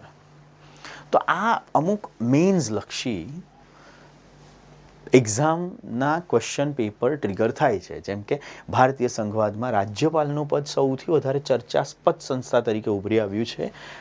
તાજેતરના વિકાસ પ્રકાશમાં વિશ્લેષણ કરો એટલે કરંટ અફેરમાં કોઈ પણ રાજ્યપાલનું પગલું એનું કોઈ પણ મુદ્દો ચર્ચામાં રહ્યો હશે જેથી યુપીએસસીએ 2025માં પૂછ્યું. શું કામ બીજું યુપીએસસીને પૂછવાની ઈચ્છા થઈ? કારણ કે આંધ્રપ્રદેશ કર્ણાટક વિવાદ રાજ્યપાલ બિલ પાસ થયેલા પણ નથી કરવા દેતા. તો બસ એના વિશે જ આ વાત છે. યુપીએસસી 2026માં જ્યારે આટલો અઘરો પ્રશ્ન પૂછાય છે આ એ જ છે. તો સામાન્ય રીતે વિદ્યાર્થીઓને મેન્ટરશિપમાં અમે શીખવાડીએ છીએ કે ફર્સ્ટ રીડિંગ શું કરવું, સેકન્ડ રીડિંગ તમારે શેનું કરવું, કેવી રીતે તમારે આજે આ પ્રશ્નો લખવા, ન્યૂઝપેપરના રીડિંગમાં તમારે કઈ કઈ બાબતો ધ્યાન રાખવી. કોઈ પણ વ્યક્તિ આજે અહીંયા અભ્યાસુ છે તો એ વ્યક્તિ કેમ અહીંયા છે, આ બધું કર્યા પછી એ જવાબ લખે છે, જવાબની અંદર શું ખોટ છે, આ બધું અમે આઈડેન્ટિફાઈ કરીએ છીએ.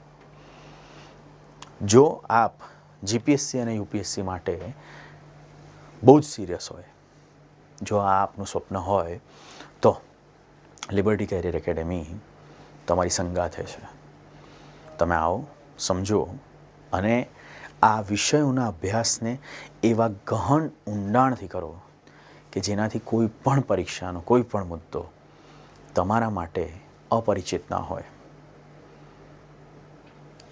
પોલિટી જો આવી રીતે થશે તો બહુ ઇઝી થશે અને પોલિટી કરવા માટે હું આપની સાથે છું. Thank you so much. મારું નામ છે હર્ષ ગઢવી અને હું હંમેશા કહું છું learn the constitution, decode the examiner. આજે હું બંધારણ ભણાવીશ પરંતુ બંધારણ એ દ્રષ્ટિએ ભણીશું કે જેનાથી એક્ઝામિનરની માઇન્ડસેટને ખબર પડે. આપણા આખા કોર્સમાં જે મારો પિરામિડ હતો એમાં કન્સેપ્ટ સ્ટ્રોંગ, પીવાયક્યુ સ્ટ્રોંગર. પીવાયક્યુને આધાર રાખીશું. તમારા મુદ્દા, તમારા કન્સેપ્ટ સ્ટ્રોંગ છે તો બસ પીવાયક્યુ સૌથી વધારે સારા હશે. Thank you so much. મારું નામ છે હર્ષ ગઢવી અને હું as a senior polity mentor Liberty Career એકેડેમીમાં આપની પ્રતીક્ષા કરી રહ્યો છું.